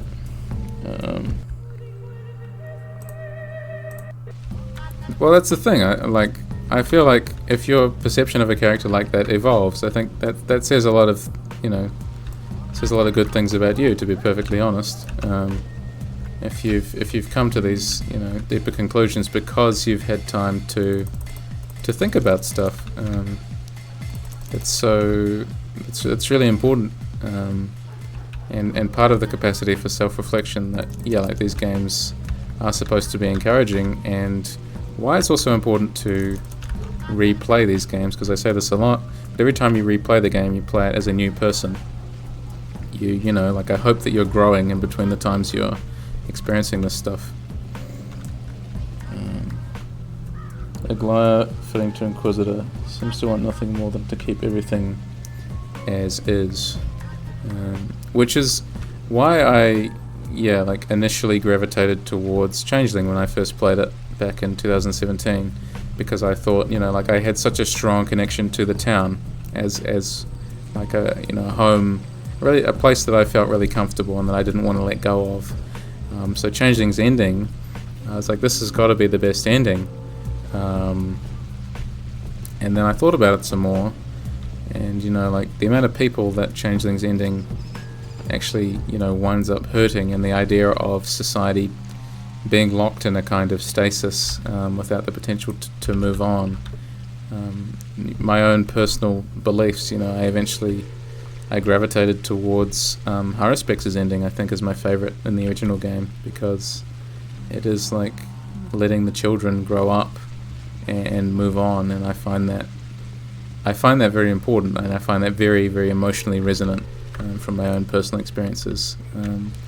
Speaking, you know, as a person who recently discovered their identity and that kind of thing, and being open with myself. Like, these are the kinds of personal reflections I think that video games can help you, like, come to. These kinds of conclusions. I love her, but also hate her. Yeah. Pathologic 1 characters, your favourites, aside from the main trio, are Yulia, yes of course, Aglaya, and Ruben. That's a really good assortment of characters. My favorites, honestly, well, Aspity has always been a favorite of mine. I love her. Yulia is really good, actually. I've been trying to write a Yulia character analysis video for a little while, so I'm hoping I'll be able to finish that soon. And then, yeah, I'd say Aglaya would also probably be one of my favorites. I stole Yulia's surname for all my pseudonyms. That's, yeah, Lyurisheva, right? It sounds, yeah, it's a lovely name. Hell yeah, gotta hit that bell if you ever release it. No, you gotta hit the bell now, right? Gotta hit the bell now. You're on top of everything I release. No, that's fine. I look forward to seeing you in the comments. I wish I had a greater grasp of Cyrillic. It would take me a very long time even to read that. But I do need to get back into learning it. I think I really should challenge myself again now that I've got a little bit more time. I'll buy you a coffee. Thanks. Cool. Maybe I'll just go to Anna's and I should walk back then sleep. So I guess I'll go. Where's the safest place to sleep nearby? Maybe I could go to Yulia's. Get me a little bit closer before I sleep. I've been trying to learn French, but I can literally feel my brain hurt after a couple of hours, so I've been procrastinating. The only other language I still have a grasp on that doesn't make my brain hurt is Japanese. I can still like pick that back up and learn bits of it, but yeah, Russian I still struggle with. But that's just because, yeah, I'm out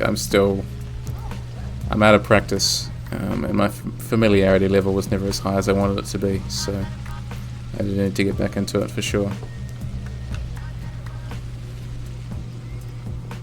A third of lyrics on stage without subtitles, that's very impressive. It's fun when a game, or when your brain actually starts like auto-translating. I think that's really, really amazing capacity of the brain to be that flexible. Yeah, not the easiest to get into, but one day I will get there because I'm a big fan of Russian literature, and I would love to read, you know, poets from the Silver Age in particular, in the original Russian. Get to the level to read Golden Age literature is tougher than English or French too, yes, or that's something I'm aware of as well, having spoken to professors that do know Russian. But yes, I'm a big fan of, you know, Akhmatova and Tsvetova, and, you know, there's Russian symbolists from that era I'm very fond of. So I'd love to actually be able to read them in the language that they're written and not have to rely on the still admittedly like really beautiful translations, that, you know, still make them some of my favorite poets. But Tsvetova is probably one of my favorite, if you know, she was definitely my favorite a few years ago, and probably still one of my favorites. Wasn't sure how to Latinize her surname. She's my favorite. That's wonderful. Most of the time I bring up Tsvetova and people are like, who? Never heard of her. So glad to find a kindred spirit there. I can't remember if I used her poems in any of my analysis videos yet. I definitely used Akhmatova, but yeah, I mean, that is the truth of it, isn't it? Russian poet's going to be less popular all the way down in New Zealand, but still, you know, I like to try. Really like how her love is always paired with a bit of despair. It really resonates with me, even though I'm usually terrible with poetry. You mean you're terrible, like, with writing it or, like, analysing it? Because at any opportunity, I tell people, you know, write. Just write poetry, see what you can come up with. Terrible at understanding, right, yeah.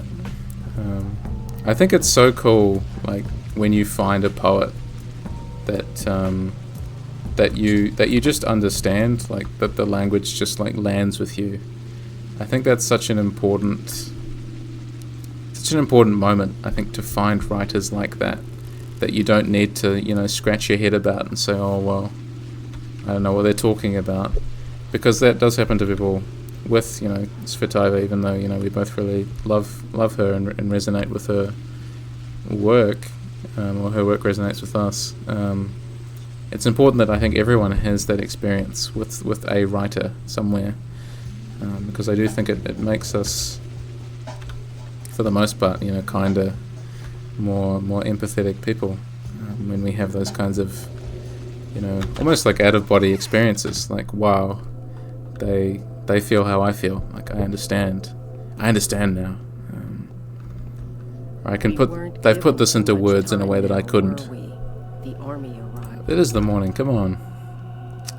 You haven't slept a wink, have you?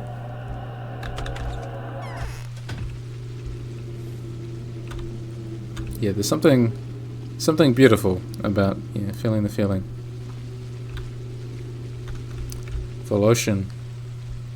I haven't read as much Voloshin as I should, but maybe after the stream. I'll go for another half an hour, I think, because I can feel my voice threatening to peter out. But as I've been talking a lot these last few days at my job, but this is, yeah. Know that I really do appreciate you chatting. It's really, really lovely to chat and to have recommendations. Day 8, in which the Haruspex gets the idea of who he was, marked by the secret sign may be. Cool. Okay, now we'll talk to Aglaya. She just wants to artificially restrict the amount of time that I have to do the main quest. It's so unfair.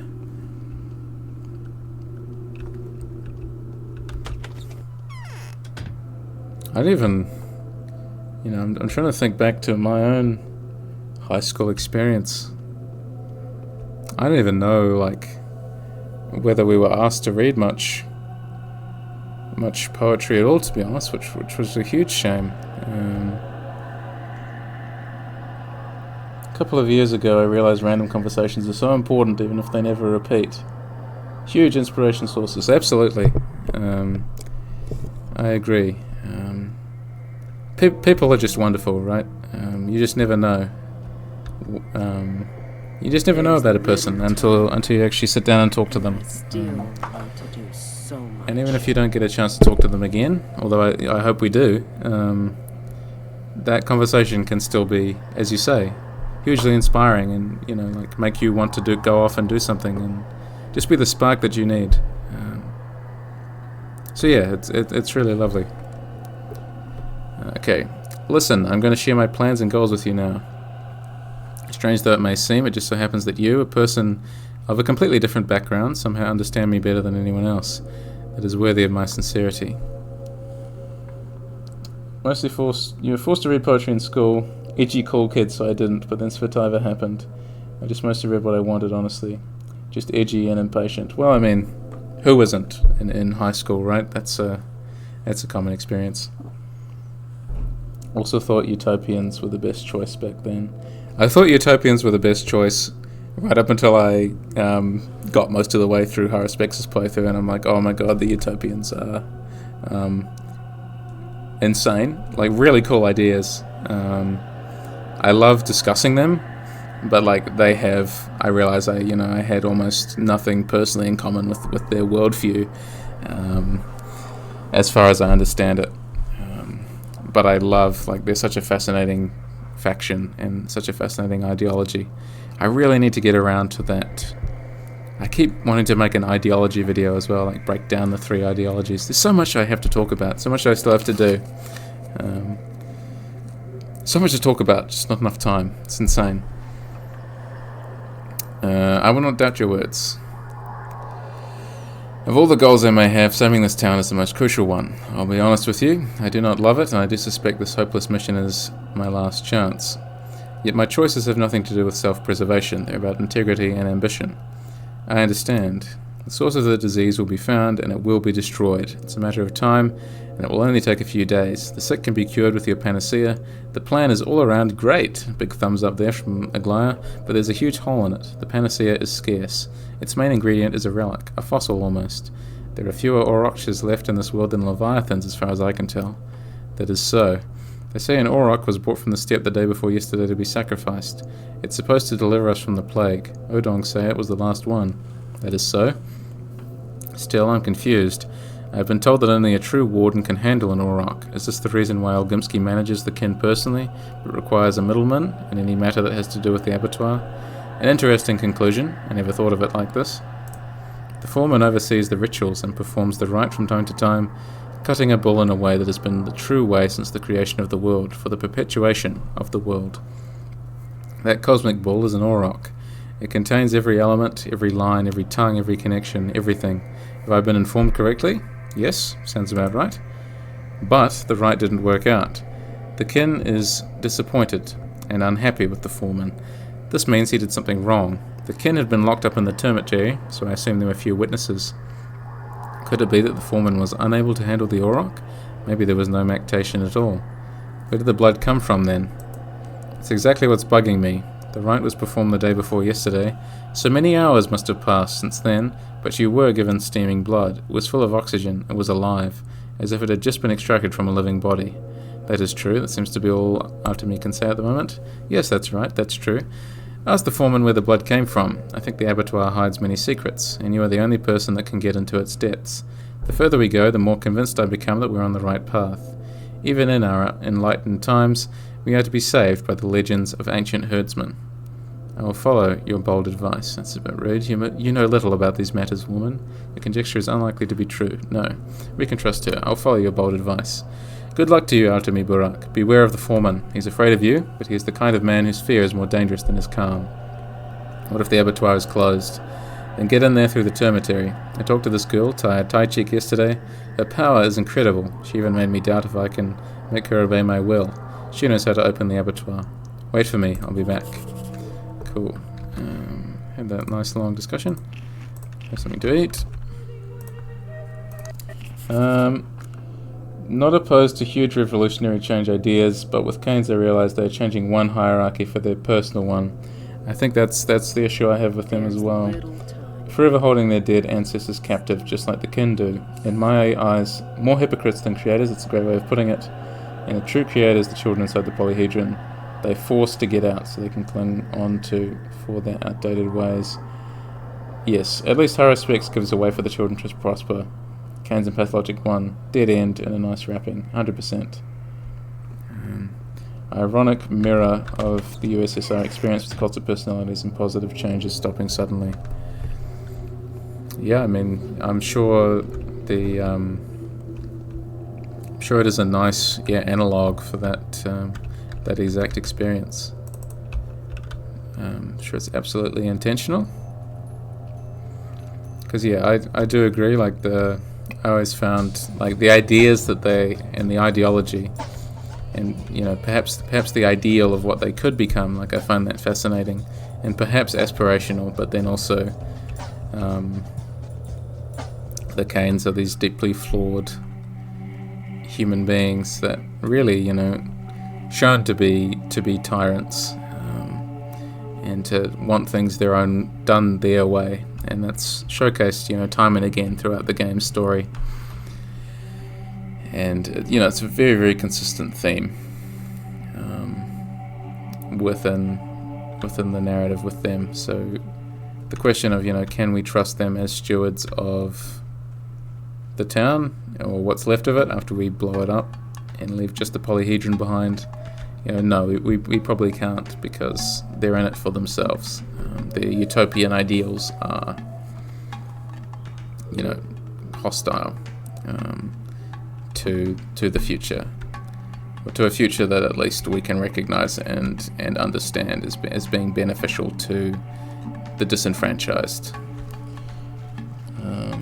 Canes talk big and convoluted talk, but the person who actually continues what Simon does is a little hobo girl that they hate. Exactly. Exactly. A lot of talk, but as soon as it's their own hierarchy that's disrupted, a lot of trying to shut that down very quick. Yeah, this year I really want to finish the video I've been working on for a little while on Clara, on the Changeling, because I've done the other two healers. Maybe I should go back and do Artemy, because it's been like 4 years or something since I did that video, 3 or 4 years, and I've learned a lot since then about how to make a video. But I already did them and Daniil at least. So Changeling at least will sort of finish off the healer trilogy of character analysis videos. I feel like Daniil aligning with them is more Daniil being manipulated with promise of new discoveries than him actually believing it. And I would mostly agree with that, because, well, I mean, he has nothing to fall back on. Like, they are the people who have supported him the most in the town, so like he sort of defaults to them as being like, okay, these are the only people who are like gonna get me out of this mess, in a sense. But also, like, I do feel like playing through it now, even like looking back immediately after the first playthrough, like it's clear that they are manipulating him, that they're getting what they want from this sort of outsider that does have a lot of leverage. And the way that they manipulate him, I mean, they do the same to the player, right? If the Bachelor is the first character that the player chooses, it's so easy for the player to fall into the role of the Bachelor and to start agreeing with the Canes, because all the player knows of the town is that everyone is doing weird things, and, you know, they seem uncultured, and, you know, they're disobeying all these like medical protocols and making everything worse, and everyone's like blocking the Bachelor at every turn, except the Canes, who seem to be very nice. And so naturally the player is going to be like, oh, well, okay, I'm going to align with these people because they seem like they're going to advance my interests, and I like this polyhedron thing, that seems pretty cool. And then, you know, by the time you reach the second playthrough, exactly, as well, only if you're reading very carefully, if you're, you know, reflecting carefully on what they're telling you, will you actually acknowledge this fact?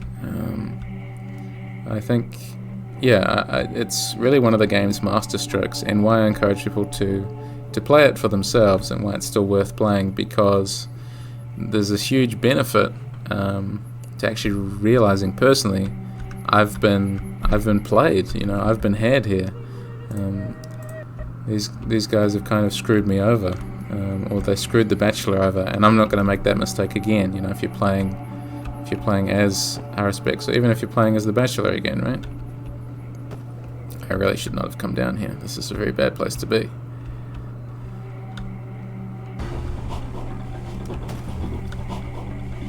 Literally everything is coming after me. I'll pick up another rat.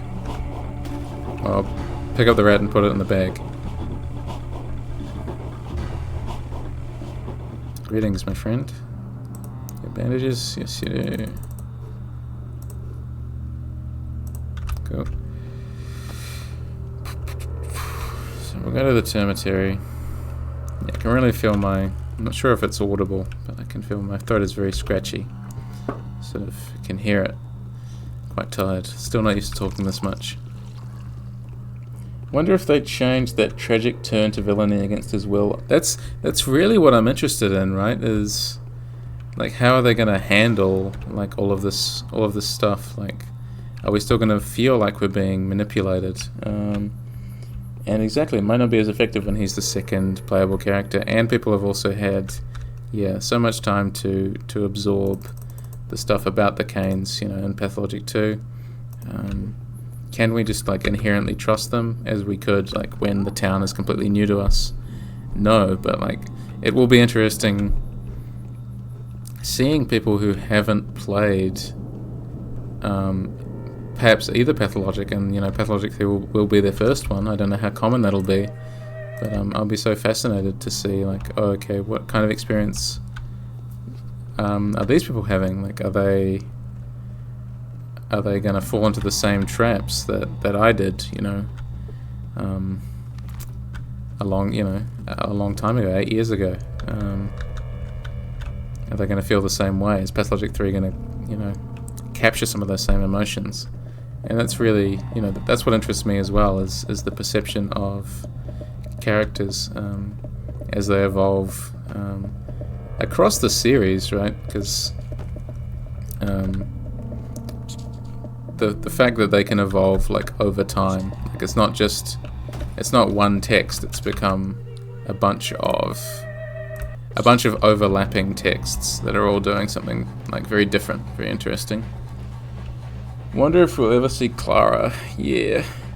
Humble's ideas fascinates me. I feel like it could be changed completely and still make some sense. Absolutely. I really want like a modern playable changeling, and I want it to be big and good and full and feel like content rich. Really connected to Dostoevsky monks too. I really need to get back into reading more Russian literature. I feel like I took a break from it, and I've been reading like Japanese literature and a bit of French literature as well. And now I need to shift gears. I need to go back for a little bit. I need to find some more stuff or reread some of my old favourites. Just there's never enough time. It's not fair. Okay, hello. But yeah, I really want to see more Clara, because she is such a fascinating character. Changeling has a haughty attitude. She knows something. Read every Dostoevsky novel except his religious essays, I think. I just ate them. I love that. I don't know if I've read... No, I certainly haven't read all of them. So maybe I should make a little list. I'll go back through and reread them all or something. That could be fun. That might be a fun project to do. Favorite thing about the Humbles is how their leader is actually Yulia, and it's so surprising when she's so non-religious on the surface. Love her. Well, that's what initially drew me to like start writing a character analysis video on her, is because she's another one of those pathologic characters, like all of them, that has this extra depth that you wouldn't imagine to be there. You think, you know, oh, she's just a strict, you know, analyst. And even in that first conversation, I think that the Bachelor has with her, right? He's like, oh, I thought you were a skeptic, but she's talking about Shabnak Adda and these kinds of things, and you know, all these kinds of spiritual things. And he's like, how did you get taken in by this? And she's like, well, if you live here, you know, you get to see these things. Yeah, she's such an interesting character. So I really do need to make a video on her sooner rather than later, don't I? It's nice to see you're still alive. Mother, I need to get into the abattoir. They say you can reveal the way in. Well, they are right. Do it then. I'll reveal the gate for you if you reveal something to me as well. Fair barter? Deal? Depends on what you want. That Clara is very sly. She started to tell me a story about a crystal flower. Very engaging, but she didn't finish. She wants to elicit something from me in exchange for the ending. What does she want? No, the pills quest was a couple of days ago. It was just as painful as I remembered. 50 alpha pills. That was a good time. Something. You should hear her tell stories too. I'm completely at her mercy now, and I feel like I'll have to do whatever she tells me to. I don't get it at all. I think I'll end up giving my life for her. What? Oh, please don't cry. Yes, either that or she'll demand something that shouldn't be given away. She'll come here soon, she'll get back to her riddles. Oh, what can I do to stand up to her? Perhaps Capella could help. Then again, maybe not. So what do you want me to reveal to you? Reveal the ending of Clara's story to me. Remember, it's a story about an icy prince and a crystal flower. How does it end? I need to know. Then she can come here all she wants. I'd be ready, knowing everything. And she wouldn't be able to force me. I'll get unhooked. Okay? Subvert Clara's hooking business. I know who you are. Tell me the truth. Need to talk with Clara and Capella. So, if I remember correctly, Clara's in the lodge, I think. But we can talk to Capella anyway. No, yes, that's it's the kind of quest that I do welcome the modernization of, because to just be like, okay, collect 50 alpha pills, that's such a brutal condition to beat the mission. I in a way relate to how Yulia's skepticism leads her to essentially religion. Well, you know, like, I don't necessarily know anyone like that, but you know, I know of people like that. Like a lot of philosophers' way, kind of relate to that in a more simple way. I do feel like, yeah, like people can treat those kinds of beliefs like as religious texts unto themselves, right? Or that we can just, like, the way that we understand the world. Like, I think everyone wants a way to understand the world, and skepticism often is one of the ways that we do that. Especially, you know, in the age that we live in now. Skepticism is a touchstone for a lot of people. Sort of I don't know if we could say it's the, you know, diametrically opposed to religion in all instances, but in some instances it is. Well, people treat it like it is anyway. I'll go through the lot here. Whoa. Okay, never mind. I'll get infected instead. That's fine.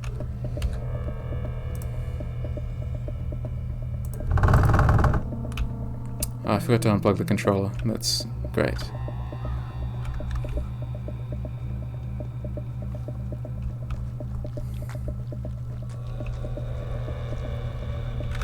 Ugh. I place it in such mean spots. Okay, here we go.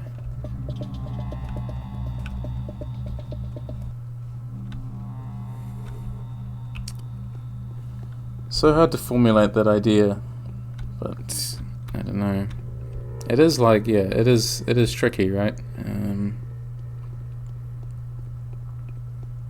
Yeah. Sometimes it just feels like the world is much stranger than you can accept, armed with just cynicism. I think, yeah. I think that's a really beautiful way of putting it, actually. I think you found the right words there. That is as hard as we try to say, this is the way the world works and it obeys these laws and so on. The world is like inherently like unpredictable and kind of unstable and pretty scary.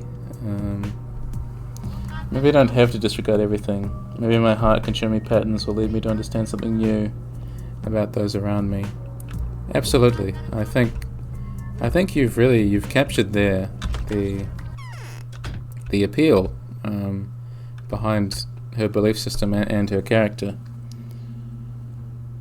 I started to think that way after learning physics. Well, yeah, I mean, I think the more that we understand about the world, whether it be, you know, learning about the humanities or the sciences, the more we realize that there's just there will always be things that we don't understand, that we can't comprehend, and that sometimes we just have to reflect on ourselves and think about how we feel. Yes? No, yeah, that's really beautiful, actually. Thank you. Really do appreciate that. You have come. I always knew you were my friend, Artemi. You are my friend, aren't you? Listen close, then. You know that I am not simply a ruler's daughter. I carry the heavy burden of the sacred power, a burden that is akin to the one you are seeking to take. I am a princess and the children's priestess. I acknowledge you. You are Capella. Funny, is it not? So you do acknowledge me. Just look at us, a bare-legged girl and a disenfranchised outcast. Orphan, too. You're the son of an Odong, true, but that only makes it worse. Oh, please do not be offended, but we are ridiculous, and yet there is more to our eyes. More to our eyes? Our eyes speak true. No more than 3 days will pass before you and I turn from tiny creatures into two pillars carrying the burden of the supreme power. Unless we make mistakes. Oh, I hope we never do. And so you will help me, will you not? Thus helping yourself. You do understand, don't you? Oh, so that's where you were going with this. I want to solemnly ask you for assistance. I beg you to help me with a cause that's not only good but also crucial for the whole town. Save a few children's lives. Are they in danger? Yes, the terrible Clara wants to get personal gain at the cost of their childish magnanimity and their lives. You can tell my voice is getting tired. and I cannot do anything. She breeds ill blood between us. I will do anything for you if you help me save them. Why these particular kids? They are special. Both me and Clara care for the same qualities of theirs, only from different angles.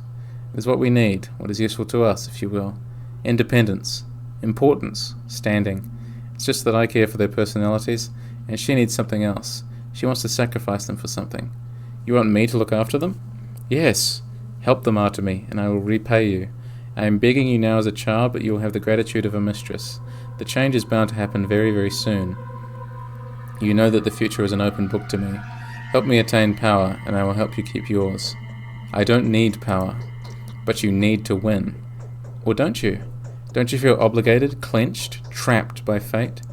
Oh, you do need to win, else you will never become yourself. Let us help each other. Let us be noble and generous. Okay, let's say we have a deal. Does she have anything else to say? There's a peculiar smell on the outside. What is this? Do not let us down. We shall win together, you'll see. Do you know where Clara could be at the moment? She's been hanging around knocking lately. Had a bite, but went away empty-handed, I think. Oh, she's showing teeth now. Long, sharp, fine, curved fangs those are. Or she may be at Murky's. She's been asking Riddle all about her. Thank you, Victoria. A couple of places we could look. Changeling is at Murky's van. What's she doing there? Probably comforting that orphan girl. Which we have almost nothing to do with in Pathologic 1, it feels like. Maybe 3 or 4 conversations across all the characters that are of any significance. The concept that light is neither particle nor wave. It's not that it's both at the same time. It's that it is something we have to reframe our minds around. That's how our scientists arrive at the truth. That's why religious scientists don't surprise me anymore either. I think, speaking as someone who's not religious, I do understand the religious impulse in that sense to explain really how beautiful and how strange the world is, and how many lovely, awe-inspiring things there are that we just can't seem to explain in the other way with the language that we have. Murky Pathologic 2 story, a huge glow up, yes. I would almost go as far as to say that's an understatement. The fact that Murky has become such a fan favorite character, I could not have predicted that when I first played this game, because she, I always still wanted to protect her, but she seemed kind of fine on her own. I wasn't really given any reason to be especially worried about her, not that I remembered anyway. But Pathologic 2, the protective desire was almost immediate. Why am I letting this poor orphan kid walk around? Not religious either, have that kind of impulse. Can accept the strangeness, yeah. Always try to accept without judging first. Judging second is a principle now. I think that's an incredibly healthy way to live. The world would be better if we didn't jump straight to judgment. If we at least tried to understand first, but many people simply aren't interested in that kind of behaviour, which is unfortunately I've had personal experiences with, being judged for my identity and that kind of thing, unfortunately. Now I think about it, Yulia's story arc has been an influence. Isn't it amazing? Pathologic, so powerful. Yeah, my heart goes out to you. Speaking as a, obviously different for me down here in New Zealand, but aspiring feminine non-binary person in New Zealand. Yeah, my solidarity, sending you strength, etc. If you need anything, any solidarity, come here to this channel. I want it to be a safe space. Impossible, impossible, impossible, they say. But what if it can be done? Thank you. I really appreciate that. I do kind of need to hear that. It's been kind of rough recently for me, actually. Coming out to various people. I don't think people understand the impulse. I mean, especially now. Why should I want to present feminine or potentially, transition or anything like that? But no, trans rights are human rights. They always will be. And as I've said before on this channel, if you don't believe that, you can fuck off, basically. And I'm still quite pleased to be able to say that. No, I mean, I don't think anyone should need a reason, but that is often the reaction. Either that or outright hostility, which is even less fun. But sometimes that kind of like having to explain myself can be more frustrating than the simple rejection. One day we will restructure all those boundaries. Indeed. Working towards that together. It's another project of this channel, right?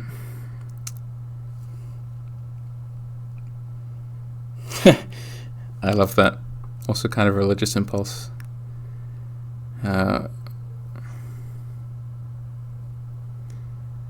Bless you too. Yeah, I really appreciate this conversation.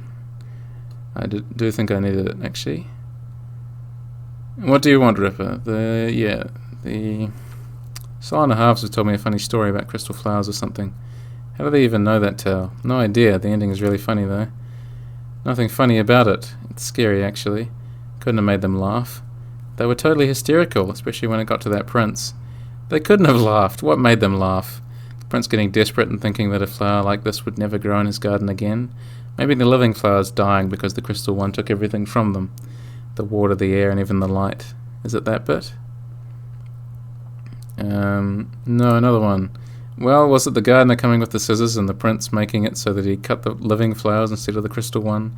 Or that terrible flower throwing out seeds, giving birth to a whole new garden, 100 times more beautiful than the previous one, but having no real flowers? There was something else. That's the end. There couldn't have been anything else. They're lying. Maybe. And you know your tales, huh?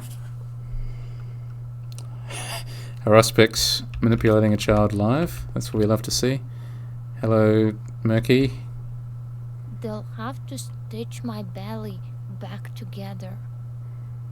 I saw you. You saw me? I live here. See this van? Cozy. What happened in the abattoir? The earth is all soaked. Oh, I'm so scared. I can't sleep now. Don't be afraid. It's not real. What do you mean, not real? It's about Mummy and Daddy. You shouldn't think about it like that. No. What if in the end I find out how to see them? What if they come back? Oh, Clara. Clara, stop spoiling the story. There's obviously like there's elements there of like Murky being deeply sympathetic and resonant, but I don't really think it doesn't really come through. There's no thematic through line at all there. No narrative consistency. So yeah, it's one of the storylines that's just incredibly improved by Pathologic 2. They did such a good job.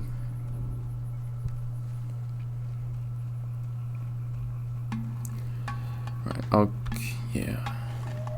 Murky was done so naturally in Pathologic 2. Yeah, they just like they put Murky in all the right places, I think, to like encounter her early on. I just think it's so well structured, right? I felt in charge of all the kids' safety by the time the big day of pain hits. They do such a good job of that, I agree. Like actually making you care about each and every one of your bound, like in a way that like you feel personally responsible for them, like that you're the only one who can actually save them. So yeah, by the time that big shocking, is that day 10? Actually wanting to save them, it's such a big driver. And yes, it is the biggest achievement, and actually being able to save the children. Also love the new Lara and Ruben storylines. Same. I think those were the things they did best with, was with the characters that were close to Artemi, or the characters that they made close to Artemi. They did such a good job with them.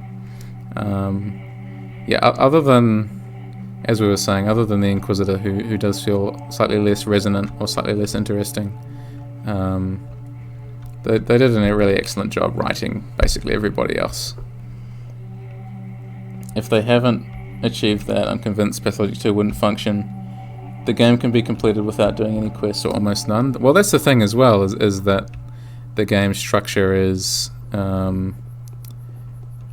like pulled forward by the deep empathy that actually made us feel for those characters. You're 100% right. We need that, otherwise, players would just sit inside. They'd hoard their food or whatever, and it wouldn't be anywhere near as interesting, right? But it's the fact that, okay, like, we have this feeling of responsibility, which I find so interesting. I think is that a game gives us this feeling of like serious social responsibility that gets us to take our role as a healer seriously. It is one of the biggest accomplishments, basically, of the entire game. I do remain very impressed by the capacity for that, and the number of stories that people share about, like hoofing it all the way across town just to save like one person, like to risk their lives, and maybe like an hour of their time just to say, no, this character lived. I think that's so important. I think it's just really beautiful. It shows the potential of video games and empathy, I think. When I realized that, honestly, so impressive. Managed to make the gameplay better and also improve the gameplay by making it not only deeper but more emotional. I think injecting that actual like healer role into the gameplay, actually looking after people and doing checkups on them, really incredibly clever. I agree. They did an incredible job with that.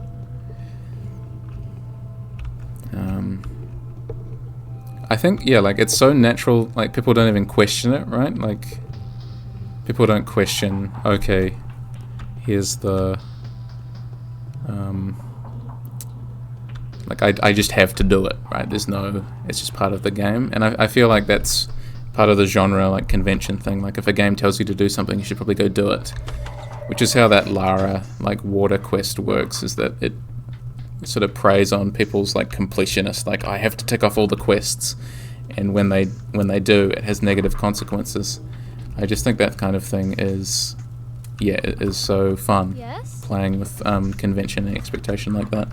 What is this? What's going on? Who was screaming? Kind of sad to hear survival gameplay is gone in Pathologic 3, but oh well, after today's conversation, maybe it has some merit too. I'm just so interested to see, like, what becomes of it. Here's how the story of the Icy Prince ends. Oh, do tell. As time went by, the crystal flower became the greediest in the garden. It drank all the earth's juices, but most importantly, it also snatched all sunlight. The garden became so dark that even the air has turned cold. Oh, and what did the prince do when the time had come to pick the crystal flower? He engineered it so the gardener would pick a different flower instead of the crystal one. Yeah, sounds right. It's all been coming to that. So did the flower end up all alone in an empty garden? Yes, it blossomed, spread its seeds all over the place, and the new garden grew 100 times more beautiful than the one before. So that's how it is. Yes, that sounds right. What a bad prince. Why did he have to kill the simple flowers? Let me into the abattoir, mother. Come in. I'm going to fall asleep now. And I'll go there and crack the great pit open. Do you know where it is? Follow the passage between the buildings and you find yourself right by the pit. Yes, I was in there yesterday, but thank you. I didn't fall for Lara quest because I had fixed her well nearby and decided I don't want to endanger her. Saved by being lazy. I think it's that's that's part of it too. But I'm interested in the completionist impulse because I am, for games I really enjoy, I am a completionist as well. So I find it interesting when games, very very rarely do games like actually weaponize that in any interesting way. Of like, if I 100% everything, if I do all the quests, is that really a good thing? The earliest example in my experience I can think of is Skyrim, where you have, which sounds like an unlikely example, but that Blades quest where you have to kill Pathologic, who's the leader of the Greybeards, right? And he's been nothing but nice and helpful to you. And so, but to complete the game, you have to do that. And that was one of the few instances where I was like, nope, I'm not interested in that. And that's where the spell sort of wavered. I guess it didn't break because I still complete a lot of games. But, that was when I realized maybe, I don't need to 100% everything that I play, even if I really love it. Never been much of a completionist. Don't know why. That kind of design just doesn't work on me. Maybe I lose focus too easily. I think it does depend. Some games can be way too intense with their completionist metrics. I think it can get quite confronting. But yeah, other times it does work really well on me if it's sort of portioned out sensibly and you can break it into different categories and be like, okay, I've done this now, I don't have to touch this bit again, and I can move on to the next bit. See, I wish I had that impulse. I'm completely fine leaving things that are not interesting to me untouched.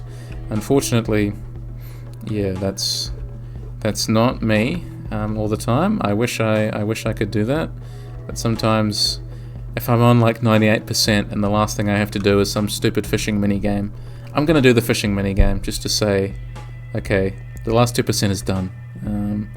But that's maybe I'm just crazy, I don't know. You come here often, kindred one. Do you seek to be employed by Busflad? The plague is fierce, but we must not abandon work. Perhaps you are an Odong. Bring us a bull then. Perhaps you are a butcher. Kill one for us then, and prepare its meat for transportation. I want to ask you where the blood you gave me yesterday came from. Yet you will not get an answer. Why should I share this knowledge with you? You cannot take it, and it will rip you apart. I am the son of Isidore Burak. It's not an Oyon's place to talk to me about knowledge. I see before me someone who calls himself a son of Burak. You haven't accepted his inheritance, and are therefore unworthy of his name. Lie. I've accepted my father's inheritance in full. Have you accepted your father's duty and the obligation to save the lives he gave an oath to keep? I have. Have you accepted his knowledge? Have you accepted his lines? Have you learned how to tell the dark from the light, the damp from the crumbling, the scorching from the cold, the dead from the living? I have. Have you accepted his possessions? His house, his flesh, his food, and his signs? I have. Then show me the thing that he used to draw the lines on the ground with when opening them up for a ritual. Where is his uday, which should be hanging around your neck proudly, so that everyone can see who is in charge of the lines of the Burak's Taglur? I will fix that. I will only speak to you when you have your father's uday hanging from around your neck. Seems like something has been concealed from you by the one that passed the inheritance to you. I'll be back, Elder One. For me, even gacha games don't work, and they're designed in an evil way to be addictive grindathons. Yes, well, I'm not interested in anything like that. And also, yeah, anything that's really grindy, I do lose interest in, so I can't play a lot of RPGs. Or multiplayer games like that. I can't complete them anyway, just because my interest does wane, because it is the same thing over and over again. I need variety or narrative drive. I can't just do the same kind of fight 500 times, which is why online multiplayer also doesn't appeal to me anymore, really. It does have to have something interesting going on narratively. That is the kind of game that does grip me the most. So I think we'll go see Asperty, and then we will finish, because I said I'd finish 15 minutes ago. I do really appreciate the conversation. It's very, very stimulating. I do really appreciate it.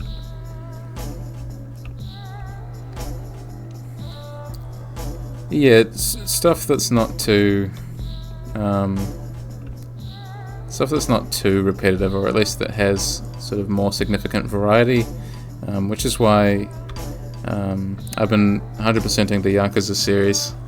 That kind of thing appeals to me because like it's broken down into categories, and I can also like master one system at a time, and there is to some extent like narrative drive to do that kind of thing, or at least you do get like cool little side narratives. Whereas yeah, I don't find, I think turn-based combat specifically.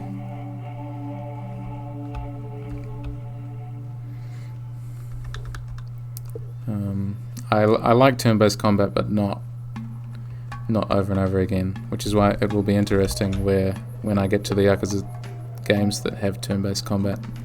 Not sure how I feel about that.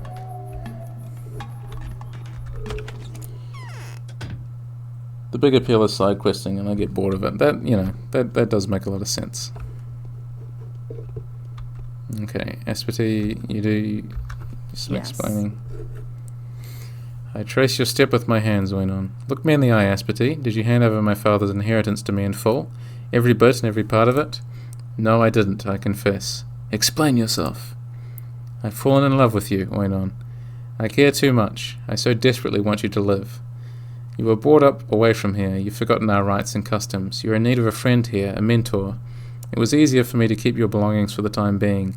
Easier than trying to explain why they are dangerous to keep. Even more dangerous to use. Fallen in love. Like a slave falls in love with their master, like a thing falls in love with its owner. It is dog's affection. I know it's forbidden for an Odong to couple with a woman from the kin. I'm simply devoted to you, went on. Don't talk about yourself like that, Espity. I see. So what was it that you preferred to postpone sharing with me? It's a bone, a bos primigenius's horn. Here, it confirms that you are the eldest of the Buraks, that you know the right and preserve the art of a copious tagler. Why'd you hide it from me? Intuition. Also, I have a strong feeling that this is the exact horn that had pierced your father's chest. I managed to snatch it from under the nose of Saburov's crazed henchmen while they were inspecting the crime scene. Had I given it to you, you would have been walking around the place with the murder weapon in your pocket.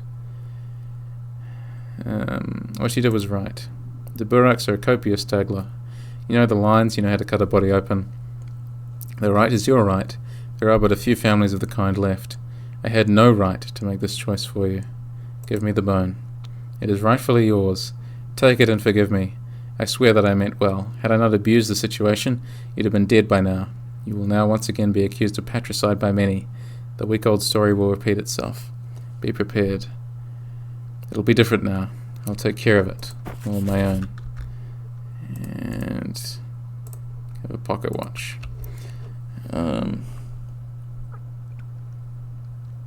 The fall in love, it's the kind of like just totally abrupt, comes out of nowhere. We don't have enough conversations with Aspity in this one for that to feel remotely genuine. We haven't spoken to her in days at this point, and then she just comes out with that. As much as I love her as a character, she's definitely one of my favourites. There's still, that sort of sits wrong with me. It doesn't really lead anywhere is my main problem. There's no setup and there's no real payoff. It sort of sets her up as this weird romantic rival to Aglaya, I guess, but that's still in itself like weird and kind of uncomfortable. But no, I can feel my voice has just decided like no, I can't speak many more words. So I am gonna end it here. Guess Daniil has romantic rivals. That's true.